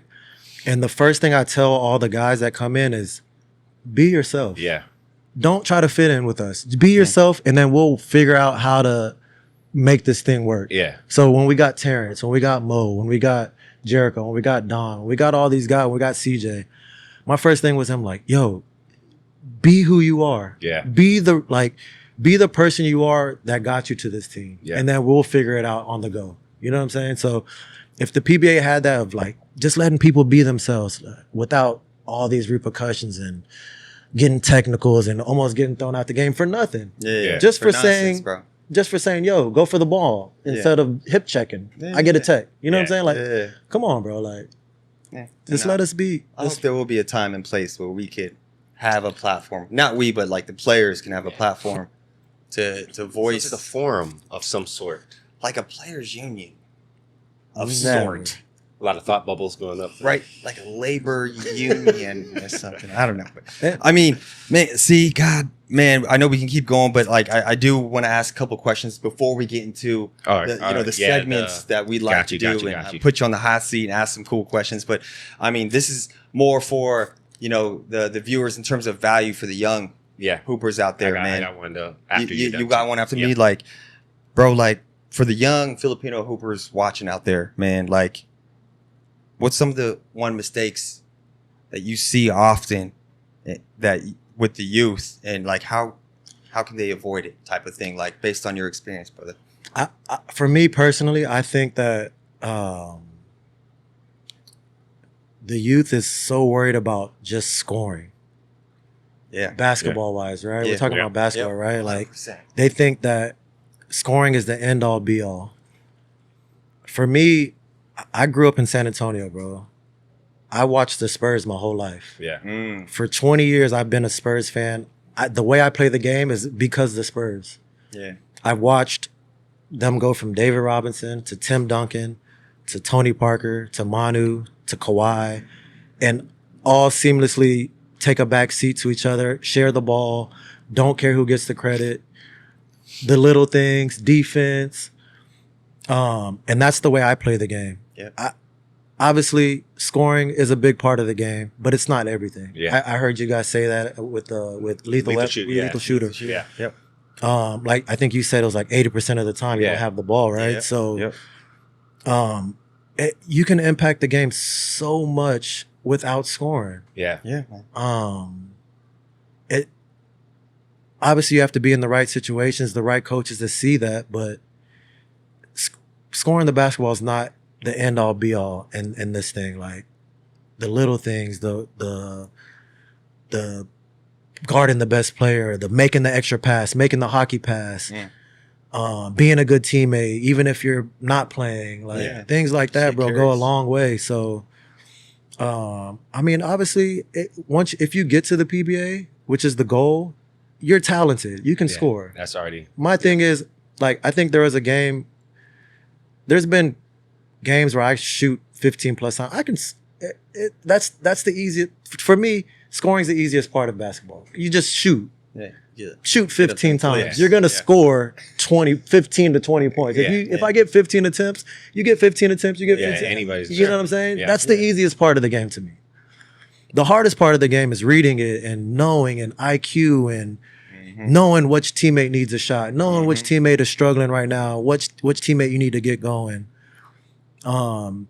That's what goes overlooked to me. So with the young guys out there, I would say is hone in on your skills and scoring, but don't put everything into scoring. Learn the game. Learn how to impact the game. Learn defensive rotations. Learn every offensive playbook, every offensive play in your playbook from the 1 through the 5 position, because you got to know where everybody on your team is going to be at. And that's one thing about the Philippines. They're so locked in on the highlight and the crossover and the step back three and the combo move, step back jump shot. For me, like they say in a series, a lot of the time they're like, this is a chess match. Let's play chess. Yeah. For me, it's like, why would you play chess when you can play checkers? Keep it simple. Keep it simple. Flip it. Yeah. Keep it simple. Coach Tim, what does Coach Tim say? Kiss. Keep it simple. Keep it simple. Yeah. Just keep it simple. Why play chess when you can play checkers? Basketball is an easy game. It's been around. The hardest play to guard in basketball is what? The top pick and roll, bro. Top pick and roll. And how long has that been along? Yep. Same shit. It's simple, bro. It's simple, bro. Go from A to B. Yeah. Don't try to go from A to C. Go from A to B to C to D. Yeah. Just keep it simple. Yeah. Before we jump into our Let It Fly segment, it would be a disservice if we didn't talk about your time spent with the national team as well. Oh, yeah. Just talk about, I know we've had many conversations. Myself, Jared, Saul have had our opportunities. Yeah. And we've had conversations at dinners, how much you've wanted to put on that Gilas jersey. Yeah. Just talk about that first call up, that first chance, and basically rolling right into more winning at an international level. So that one of my biggest regrets about my career, I don't have any regrets really. I don't live in regret. But coming into the PBA, it was either I could have chose the PBA or Gilas won.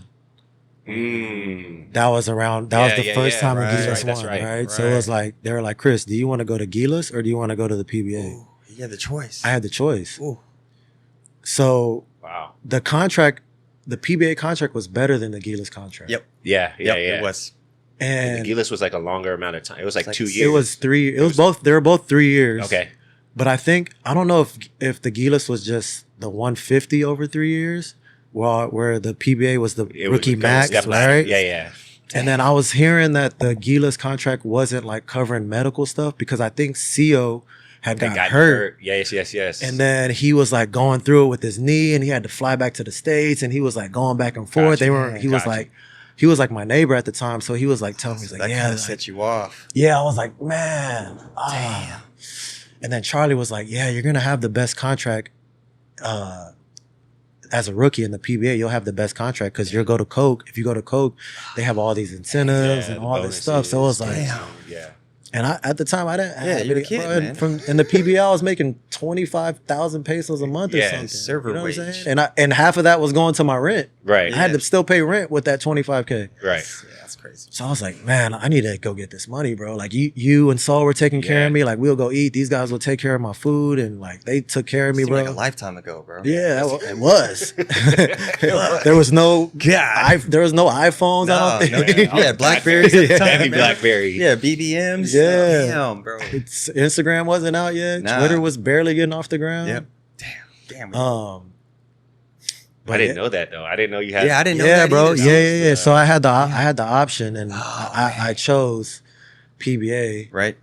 But if I would have chose Gilas, I would have been You would've been eligible in the system. For You're in there. Yeah, that was before the rule change. Yeah, It was so- after that group. Yeah. And there's no way you could have known this. In I could- hindsight, it's obviously right, hindsight. right. But at the time. Right. So, Yep. obviously, my career didn't start out how I wanted to. So the national team was an afterthought, right? Yeah. It's like you guys were stacked, you guys had squad, and I'm just like hoping to get to that level one day, right? Like that, my competition with you guys, my inner competition with you guys, like, oh, these guys are on the national team. Like, this is the level I got to get to. Yeah. I need to work for this. So, my first, I think my first call up was 2019. Was the SEA Games. But before that, because I had won like best player of the conference, finals MVP, runner-up MVP behind Jumar, and I think Tab was the national team coach at the time. Yeah. And Tab was like, he was like, man, like I would always have talks with Tab. He's like, man, I would love to have you on the team. And then like that regret started coming to my mind. Like, damn, he was like, I'm not eligible, whatever. Like I'm battling Jason every finals, or like, and my team's winning the matchups. Yep. And it's like Jason's there, and like I can go be a help to the team, man. Yeah. But I wasn't eligible, obviously. But then when the 2019 came, and Coach Tim, he'd always like tell me that he would like a guy like me on this team, right? Yep. So he picked me up on that 2019 team, which that 2019 team is low key. We were stacked, bro. You guys were stacked. Like that's a team that like if you look back on it, like our starting lineup was me. We had 5 D1 guys in our starting lineup. Me, Stanley, damn near Prime Stan. Matt Wright. Yeah. Right. Japet and Christian. Yeah. Y'all were. And then off the bench we had D1 that was Marcio. Yep. Greg was there. We had Vic.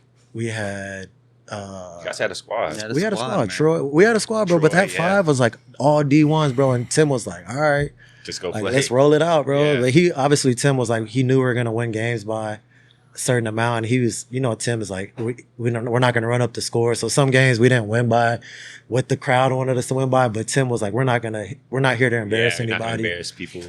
So, but yeah, that first one, especially being here in the Philippines, was amazing, bro. Like, just the stories I got from you, from y'all's trips, and like the love you get. Like we were feeling that here in the Philippines, bro. So to be able to put that jersey on for the first time, bro, I still have that jersey. Every time I go home, I wear it. Like if I go to SeaWorld, like a theme park, I wear that jersey, bro. That shit out. If I go swimming, I wear that jersey, but I wear that shit with pride, bro. That's dope. It's a little tight right now. the belly sticking out a little bit, but I suck it in a little bit, bro. But, I wear that. So the 2019 one, we got the gold there. Then the second one was, I think it was SEA Games again in Cambodia, where we lost the game. Yeah. When Cambodia had all the naturalized guys, but we ended up winning.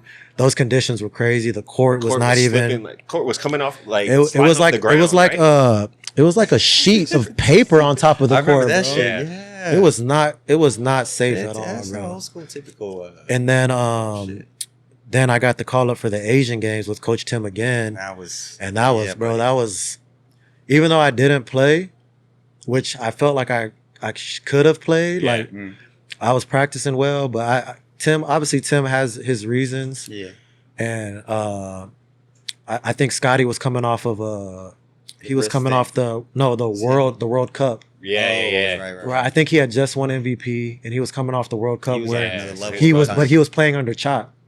Right, in the World Cup. Yeah, so he wasn't playing as much. So that's when Tim took over, and Tim was like, obviously, Scotty's going to be his guy on the national team going forward, and I was just a late addition to the team. Makes sense. So obviously, not like Scotty's an amazing player, but obviously Tim wants to put that confidence into Scotty on the national stage. Yeah. So Scotty was playing the whole game. Yeah. And then he had New there as well. Yeah. And I was just the guy there that was like, I was the team captain. I was the team captain, bro, and I played like the whole tournament. I think I played like maybe 15 minutes. Yeah. And I was the team captain, bro. So, but that experience, bro, was to go into China and play China and beat them in the semis, bro. Like, I asked Coach if I could because we had film one night before the China game.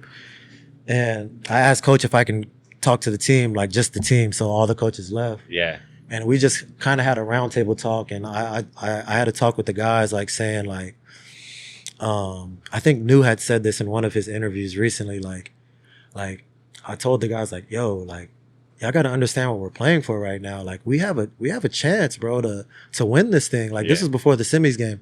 I said we have a chance to win this thing if we can have a really good game against China and beat these guys. We'll play Jordan again in that finals, and I'm sure we'll beat them in the finals. Yep. But I was like, from our contemporaries, like, none of them have done this. Yeah. No one in the PBA has done this. Has won gold in the Asian game. 60 years, right? 61 years. Sorry. I think was it 61 or 60? I think it's 60. 61. 61. I was like, no one that we've played with can say that they have a gold medal in the Asian games. Like, that's one thing that we should be playing for, right? Like.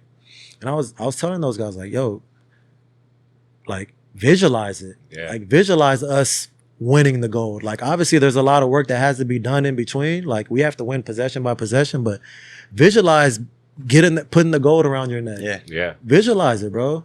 And then the journey, like we'll enjoy the journey, but visualize that last part, bro. Yeah. So we had a really good talk before that China game, and obviously Justin was Justin, and that was crazy. Another one of those notch in the belt, Justin. Bro, it was games, bro. That stadium was huge, bro, and it was sold out. Yeah, was it quiet, bro? Crickets, bro. Just us going crazy. 12 players plus 10 coaches and bosses going crazy on the court, bro. Like once we won that, bro, we knew it was a wrap. We knew that Jordan. It was, that shit, especially that they had already beat us. Yeah, like Coach Tim was like, guys, we play in the PBA. Like we know how to adjust. We play 7-game series all the time. So we can love adjust. That speech when he does shit like that. Like, oh yeah. So it was like we already knew, bro. As soon as we beat China, we knew it was a wrap, bro. And I always.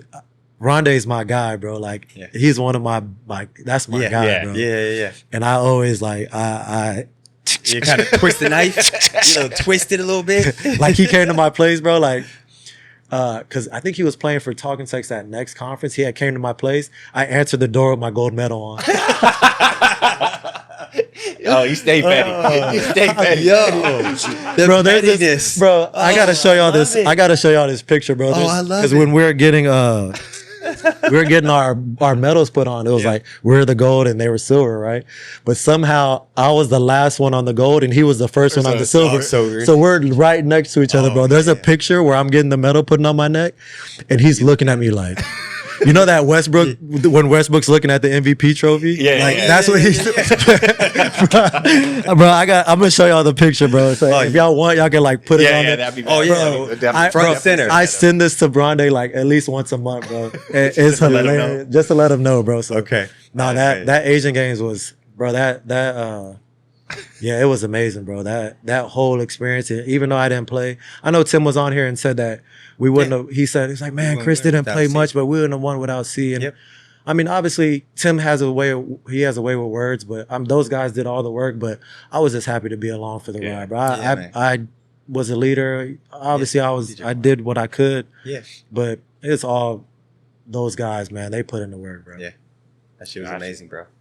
Yeah. I mean, we're winding down now, and it's only right that we have you do our Let It Fly segment. But with that being said, you get a safe word.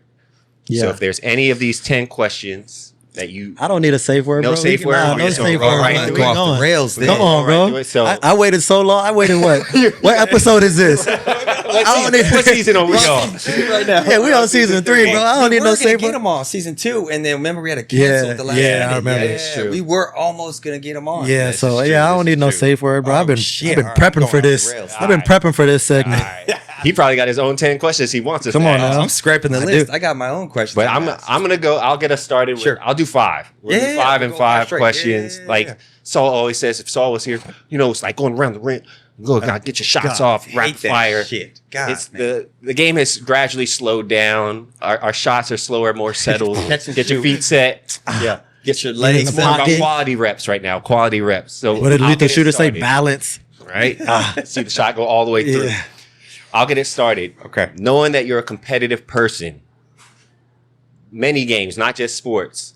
Dominoes or spades? Spades. Spades? Spades, because we have spades battles, but I learned to play both through my dad. Recipes of my pops. But we would sit at the kitchen table and play heads up, bro, both spades and dominoes. So if it was with my dad, it'll probably be dominoes, but with my boys, I've been playing more spades lately. Spades, so all right. I'll take spades. Got you. Next question. Who is outside of your obvious Jumar Fajardo answer, can't say who is your PBA GOAT? So if Jumar wasn't there, I would have one MVP, just to say. Yeah. Damn that motherfucker. I would have one MVP. But how many MVPs would Jason Castro have if Jumar wasn't there? Right? How many MVPs would Jason have, bro? So after Jumar, is it Ramon with 4?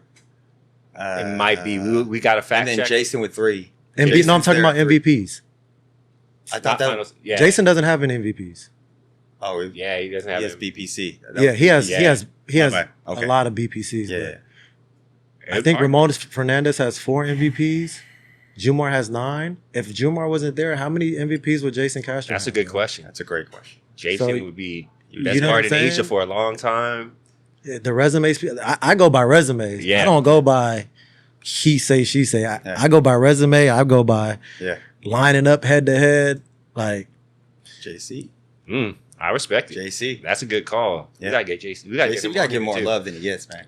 I agree. He needs all. Bro, every time I see him since he's been hurt, I said the PBA misses you, bro. Yeah. The PBA is better when you're playing, bro. Every time I see him. 100%. Facts. Number 3. What is the best trash talk moment you've had in the PBA?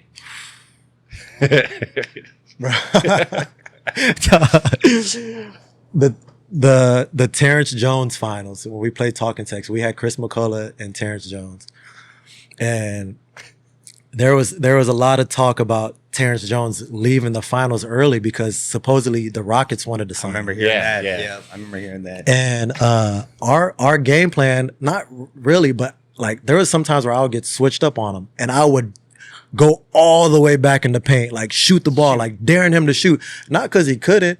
It's because when he did go, we couldn't do nothing with him, bro. Might as well. Bro, he's 6'11", 255. He was LeBron out there, bro. Yeah, straight up. So I told him, I think the first half he was 0 for 6 from 3 or something.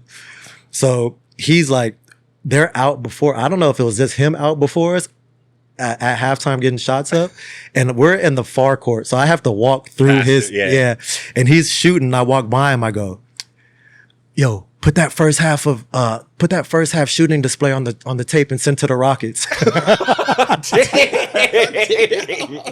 That's my man's career. Bro, he was hot, bro. That was after that, bro. It was up between me. He headbutted me. He was trying to elbow me in my nose, bro. It was up. Oh man, that's tight. Bro.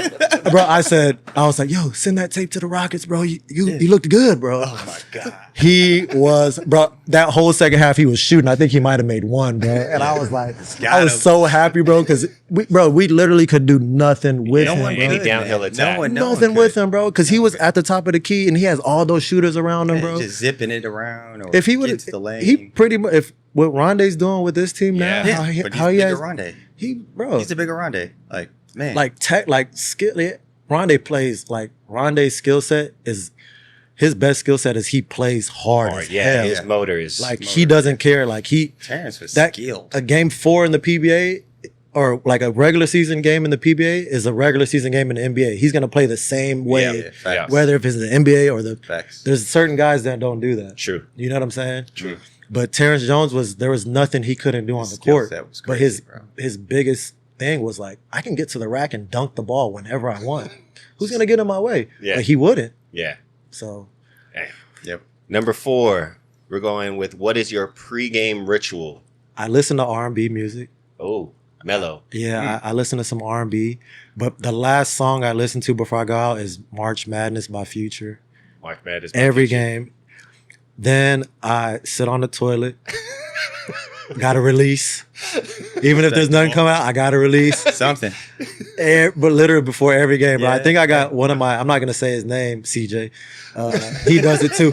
Usually we're like. You're in the stalls next to each other. Hey, CJ, you got the alcohol, bro? That's a ritual. CJ, give me the toilet paper, bro. So yeah, my ritual is R&B. Then last song is March Madness. Then sit on the toilet. Then if I'm starting, whether I'm starting or not, I go under the basket and say a prayer before you go. I just wish for health, like no injuries for either team, and just protection for everybody. Cool. So yeah. Got you. Number 5, you know the shoe game has always been elite. Yep. Yeah. Elite. Granted, you wear about a size 8.5. 10.5. 10.5. My fault. But like a normal person. I mean, you catching strays like that. Bro, that's normal, bro. Right? In terms of the sneaker game, best in-game shoe, best on-court game shoe for you in your career. Like favorite, just style wise, or like any way you can answer it style and then performance. Man. I'm a big time 11 Jordan. Yeah, you are. That's all you feel, bro. Yeah, hell yeah. Especially the Concord, bro. Yep. Because just like when that shoe came out back in the day, like it was one of a kind, bro. Like it was like you can wear it on the court, you can wear it with a suit, like you can wear it was literally everything, bro. And just to see Jordan wear it was like everything Jordan did back in the day was just like, God, like he would have those low black socks here with the and then the black patent leather would just be shiny, bro. Like that shoe is like that's up here and then everything else is down here. Yeah. So the Jordan 11 Concord, I really like playing in those. But I'm a Jordan guy. Yeah. I'm a Jordan guy. I like the 13s, I like the 14s. And I'm also a penny guy. I love the pennies. I know you played in the pennies a few times. Big penny I actually remember I sent you a pair of pennies for the Gilas one time. Yeah. But yeah, I'm a big time penny guy. So I got a lot of pennies in my collection. But when the playoffs come, I always stick to a Jordan. Yeah, you do. Yep, for sure. All right. Rounding it off, I'll do the back 5, man. Coming in at number 6, which teammate is most underrated? Ever. Yeah. Ever see. I know that's tough, man. I mean, maybe there's no order. You could just name one. Doesn't have to be the most. However you want to take that. Underrated. I would say Alex Cabugno and Marcio Lassiter. Both of them, bro. Like, there's certain stats that Alex has that no one else in the PBA has. And they just say, oh, it's okay. Yeah. No, it's not okay. Like, he's the only one in PBA history to have these stats. You know what I'm saying? I can't remember what, I think it's like a certain amount of assists and a certain amount of steals, a certain amount of 3-pointers made. It's something crazy. Like that's a big time deal to me, bro. Like how is that not looked at like differently? Right. Like there's so many things that the people that are the decision makers that see stuff and there's like, nah, it's not a big deal. Yeah. Y'all's perpetual, R5P, like certain, like, let's go back to me for a little bit. I was the first player ever to win back-to-back finals MVP All-Filipino. First player ever. Yeah. And they don't even talk about it. Second player was Jumar. Yeah. I'm the first player ever, bro, to win back-to-back finals MVP All-Filipino. That's crazy. That's And it's not crazy, talked bro. about. The only one, the first one ever, bro. Yeah. In 50 years. Yep. And it's not That's talked the about. shit So I'm saying. there's Yeah. the stat that Alex has that he doesn't get talked about enough. Marcio, obviously his resume speaks for itself, but he doesn't have the accolades that fit his career, if that makes sense. You know what I'm saying? Like, he doesn't have a finals MVP, which I think he should have won at least one in there. Yeah. He doesn't have a best player in the conference I'm sure he was in the top He was 3 up there, race. for Mythical sure, bro. teams. Mythical teams. He has a couple, but not enough. Yeah. Yeah. So those two guys, like, I respect that. they don't, I don't think they get the credit that they deserve. Yeah, facts, man. I'm with you on that one. All right, round in number 7. If you weren't a hooper, Chris, what do you think you'd be? Instead? Football, bro. Hooper. Okay. Football. Let me reward it. Sports. 'Cause If it wasn't let's say in it's not sports. sports. All right. You're not. Yeah. I'm a big time crime person, bro. Crime- you I be a love detective or some I shit, love like that cop? shit, bro. Looking like a snitch. Look at you. Top flight security in the world. Top flight security in the world. Bro, I love that shit, bro. I started with like First 48, and then now I watch like all the crime documentaries yo, that been you're coming even out. that. Stuff. Brother, I watch all that shit, bro. Like, Okay. I love, bro. I don't know why it is, but like, Chris, this sleuth. I'm a sleuth, bro. I'm a sleuth. I'm a sleuth, Picking out bro. pattern Like, I love, recognition, bro. you're Like, I love seeing that. reading Like, people. Right, blood splatter. Yeah. I'll watch it, and then I'll You can call that Google shit it. out. I'll Google it, like, read up on The it, deep dive, bro. I deep dive, afterwards. bro. I'm up till like 5 a.m. Like, oh, let me find out happened this with this shit right here. person? Like, yeah, bro. So Okay. I'm really a sleuth, bro. Okay. I'm a crime All right, person. interesting, man. I didn't know a lot about this stuff about you. All right, I'm gonna get serious real quick. Do you think PBA is progressing or regressing at its current state right now? From what they say, it's progressing, right? They said that we had the numbers for the finals were off the charts. Mm-hmm. But my thing, I'm glad you asked this question because I really I feel like I have a really in-depth answer to this. I feel like it's all about optics, right? Yeah. If they just did this one thing, lower the ticket prices. Please share that. Yeah. Bro, when we first got to the Philippines, what was the Oh, yeah. exchange rate? What was the exchange rate? It was 48, 46. It got 40, lower. probably like in the 45, 40s. 46. It got lower 40s. Now what is it? 57, 58. So Yes. so Is it the 60 now? 60? Almost at 60. the economy has changed, Sure. but Inflation. inflation, all that, but what the salary cap has stayed the same. So Yep. Yeah. people's earnings are staying the same or dropping, Right. but inflation is happening. Yeah. Yep. So if there's a ticket that's 1,000 pesos, how many people are actually going to pay that? Yeah. Yeah. Let's preach. Say it louder for Yeah. people in the back, man. For real. But if you're selling these tickets for 1,000 pesos, how many tickets are you selling? Say you sell 100. Right. How much money is that? Right. Right. Mm. But if you sell Sure. 1,000 at 100 pesos, you're gonna make more money. Yeah. And then it looks better. Yeah. We You're gonna need the have more. optics. You Yeah. need optics, bro. It's So important. Yes. the optics are so huge in this because if you're selling these tickets at 100 pesos or 150 or something that's reasonable, something that the people can afford, that they'll go into traffic and spend 100 pesos to go Yeah. watch this game. Mm.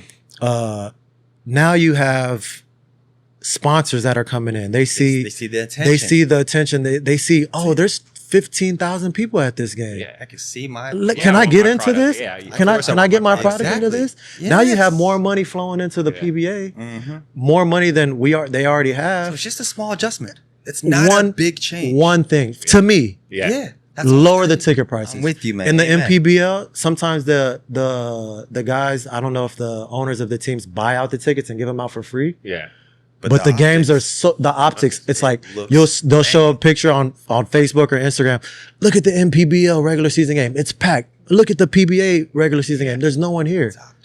It's all about optics. Yeah, bro. man. Lower the ticket prices from 500. I don't know what the patron is. 1,000, whatever it is. Lower to At least 200 try it. peso. Just Try it. Yeah. Try what it. happens. Yep. Try it. I'm with you, Lower it to 200 pesos, 100. Now you have every game. Then there's games like the San Miguel versus San Miguel. You can charge Yeah. Right. A premium. if you look in the NBA, you look at a regular season game in the NBA, they do the same shit. it's empty stands, bro. Yeah. Oh yeah. Empty stands. Yep. Yep. there's no difference, bro. There's no difference. There's no difference. So Mm-hmm. that's my thing. Just lower the ticket prices, make it affordable for people to come watch. Let the players be themselves. Put on a show for the people that are watching. Yeah. You That's got a logical to different me. That's product. very logical. Go That's from there. reasonable. That's and it's easy. Yeah. yeah. It's not a big. It's not a heavy a mental heavy lift. ask. You don't gotta go hire somebody to do it or bring somebody in. It's Low easy, lifting, bro. very low Yeah. lifting. It's easy. Change the price ticket. See where it goes. I'm with that, man. Okay, let's lighten it up a little bit, man. I'm with you on that though. So let's get real vanilla here. What's your favorite Filipino food? My mom's lumpia and her chicken adobo. What's in the lumpia? Sometimes she does turkey, sometimes she does beef. Ooh. Yeah.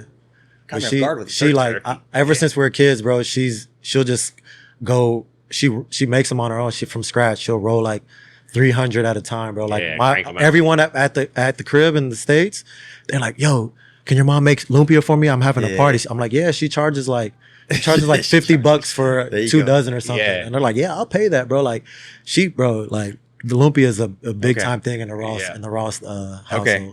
All right, that's dope. I got 2 more. So number 9, who's the funniest teammate you ever been around with? Jumar's pretty funny. Jumar's up Hilarious, there. bro.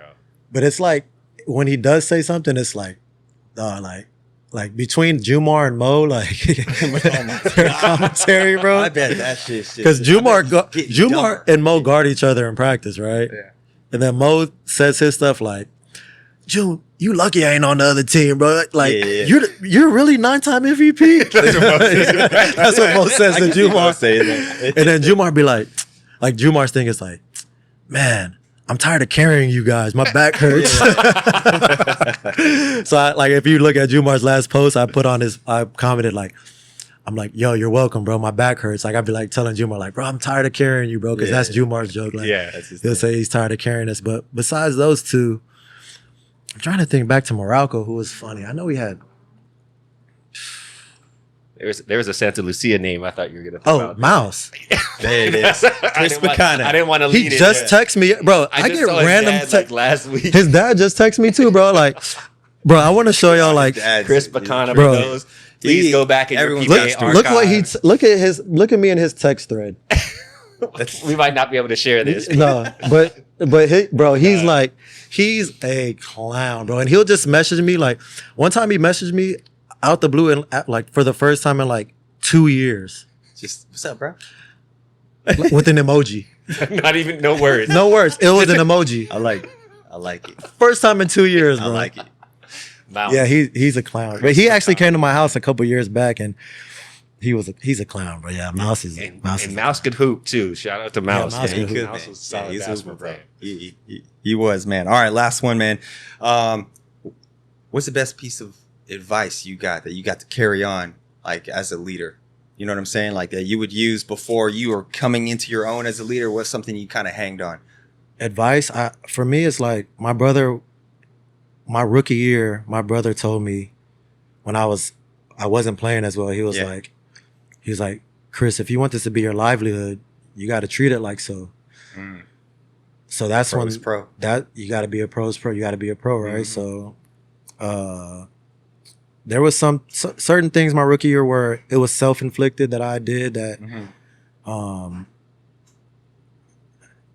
kind of hurt me at the time. But once he told me that, and I got to be in a pro's pro, putting in the work, not getting tired of the work. 'Cause Yeah. some people get tired of the work, Yeah, right? bro. Yep. Not trusting the work. Yep. Because some people put the work in and then they don't trust it. Because they want that gratification right away. Yeah. Yeah. So if it's like, damn, I just shot 1,000 shots, and then the first 2 games is you're like 2 for 8. You're like, man, it's not working. Yeah. You got to trust in your work, bro. Yep. The work Facts. works, right? Yep.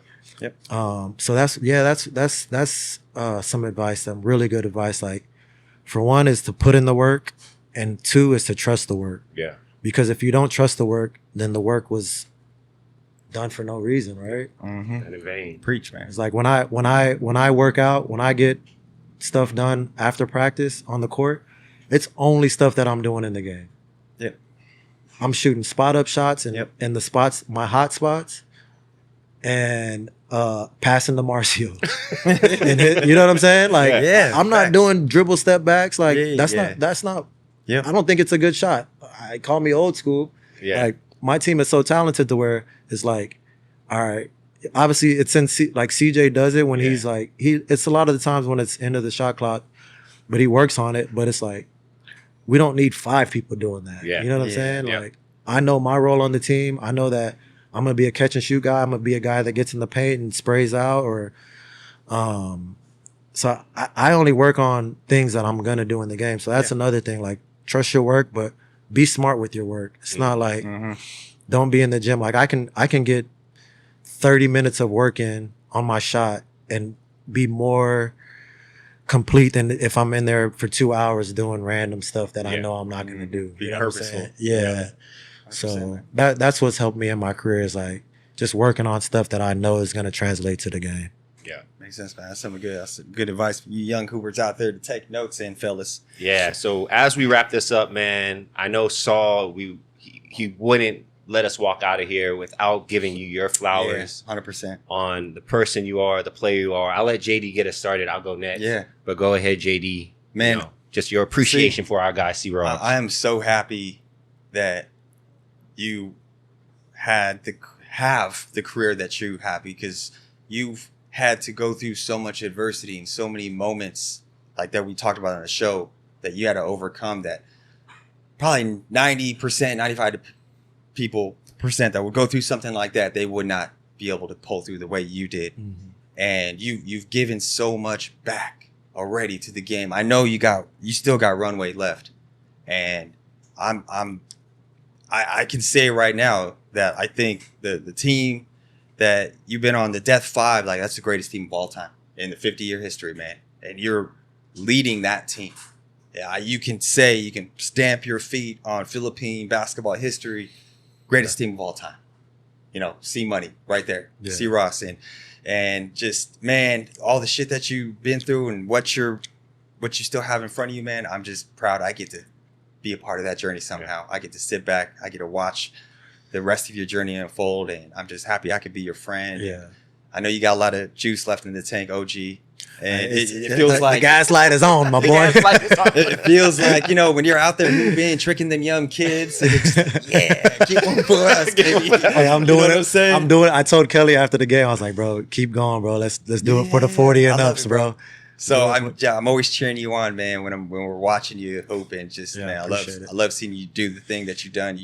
You always stay you. Yeah. You never changed, you know, and I respect that so much about you, brother. Yeah. So appreciate that. I love that, man. Keep doing your thing, bro. I appreciate that. Yeah, and just to kind of piggyback on that, see, we've had our many conversations and opportunities to sit down and talk, man. But just knowing you as a brother, there's a reason why you're a groomsman in my wedding, and you look out for your nephews and my wife and Lay the way you do. It's no fluke off the way you were raised, the way you go about life, the way you treat people, and the way you approach just being a pro, man, being the person that you are, bro. So none of this is by chance. Granted, there were obstacles, but you're built for it, raised for it, and you've been locked in since day one, bro. So to see your game match the accolades and match the effort and the work, that's rare. You know, not a lot of us are, I won't say lucky in that sense, but I think you are grateful and you acknowledge it. You know what I mean? That when it could have went off the rails, you were able to fall back in line and kind of get the ship back on course. So I commend you for that, bro, because like JD said, there's times where it would have been easy to shut it down. It would have been easy to, I definitely thought, you know what I mean, call it quits, and nobody would have thought any way about it, right? But like you said, you trusted your work, you put in smart work, and it's gotten you to where you are, bro. Not just on the court, but the relationships that you've built outside of it. So I'm thankful for you, bro, and looking forward to the rest of this season, whatever comes after that, bro. Not just for basketball, but also as a father and your family, man. Appreciate it, bro. I appreciate both of y'all. So yeah, man. So with that being said, that is the conclusion of another episode of the Let It Fly podcast. Thank you once again to our guy C. Ross. C. Ross, for coming in man. fresh off a championship You. and fresh into a vacation. Well Get outta deserved. here. Get out of here, my boy. First thing smoking. Get out of here. But once again, make sure to like and subscribe. Yes. Once again to the Let It Fly podcast. Coming to you from Pinks Makati. Shout out to Pinks. Shout out to Pinks. About to get me a Make sure- glizzy. Yeah, he's Yeah, you would. man, we missed that opportunity. That's crazy. About to walk right into lunch. But hey, catch us soon. We'll see you next time. Peace out. Stay out them streets. Pew pew.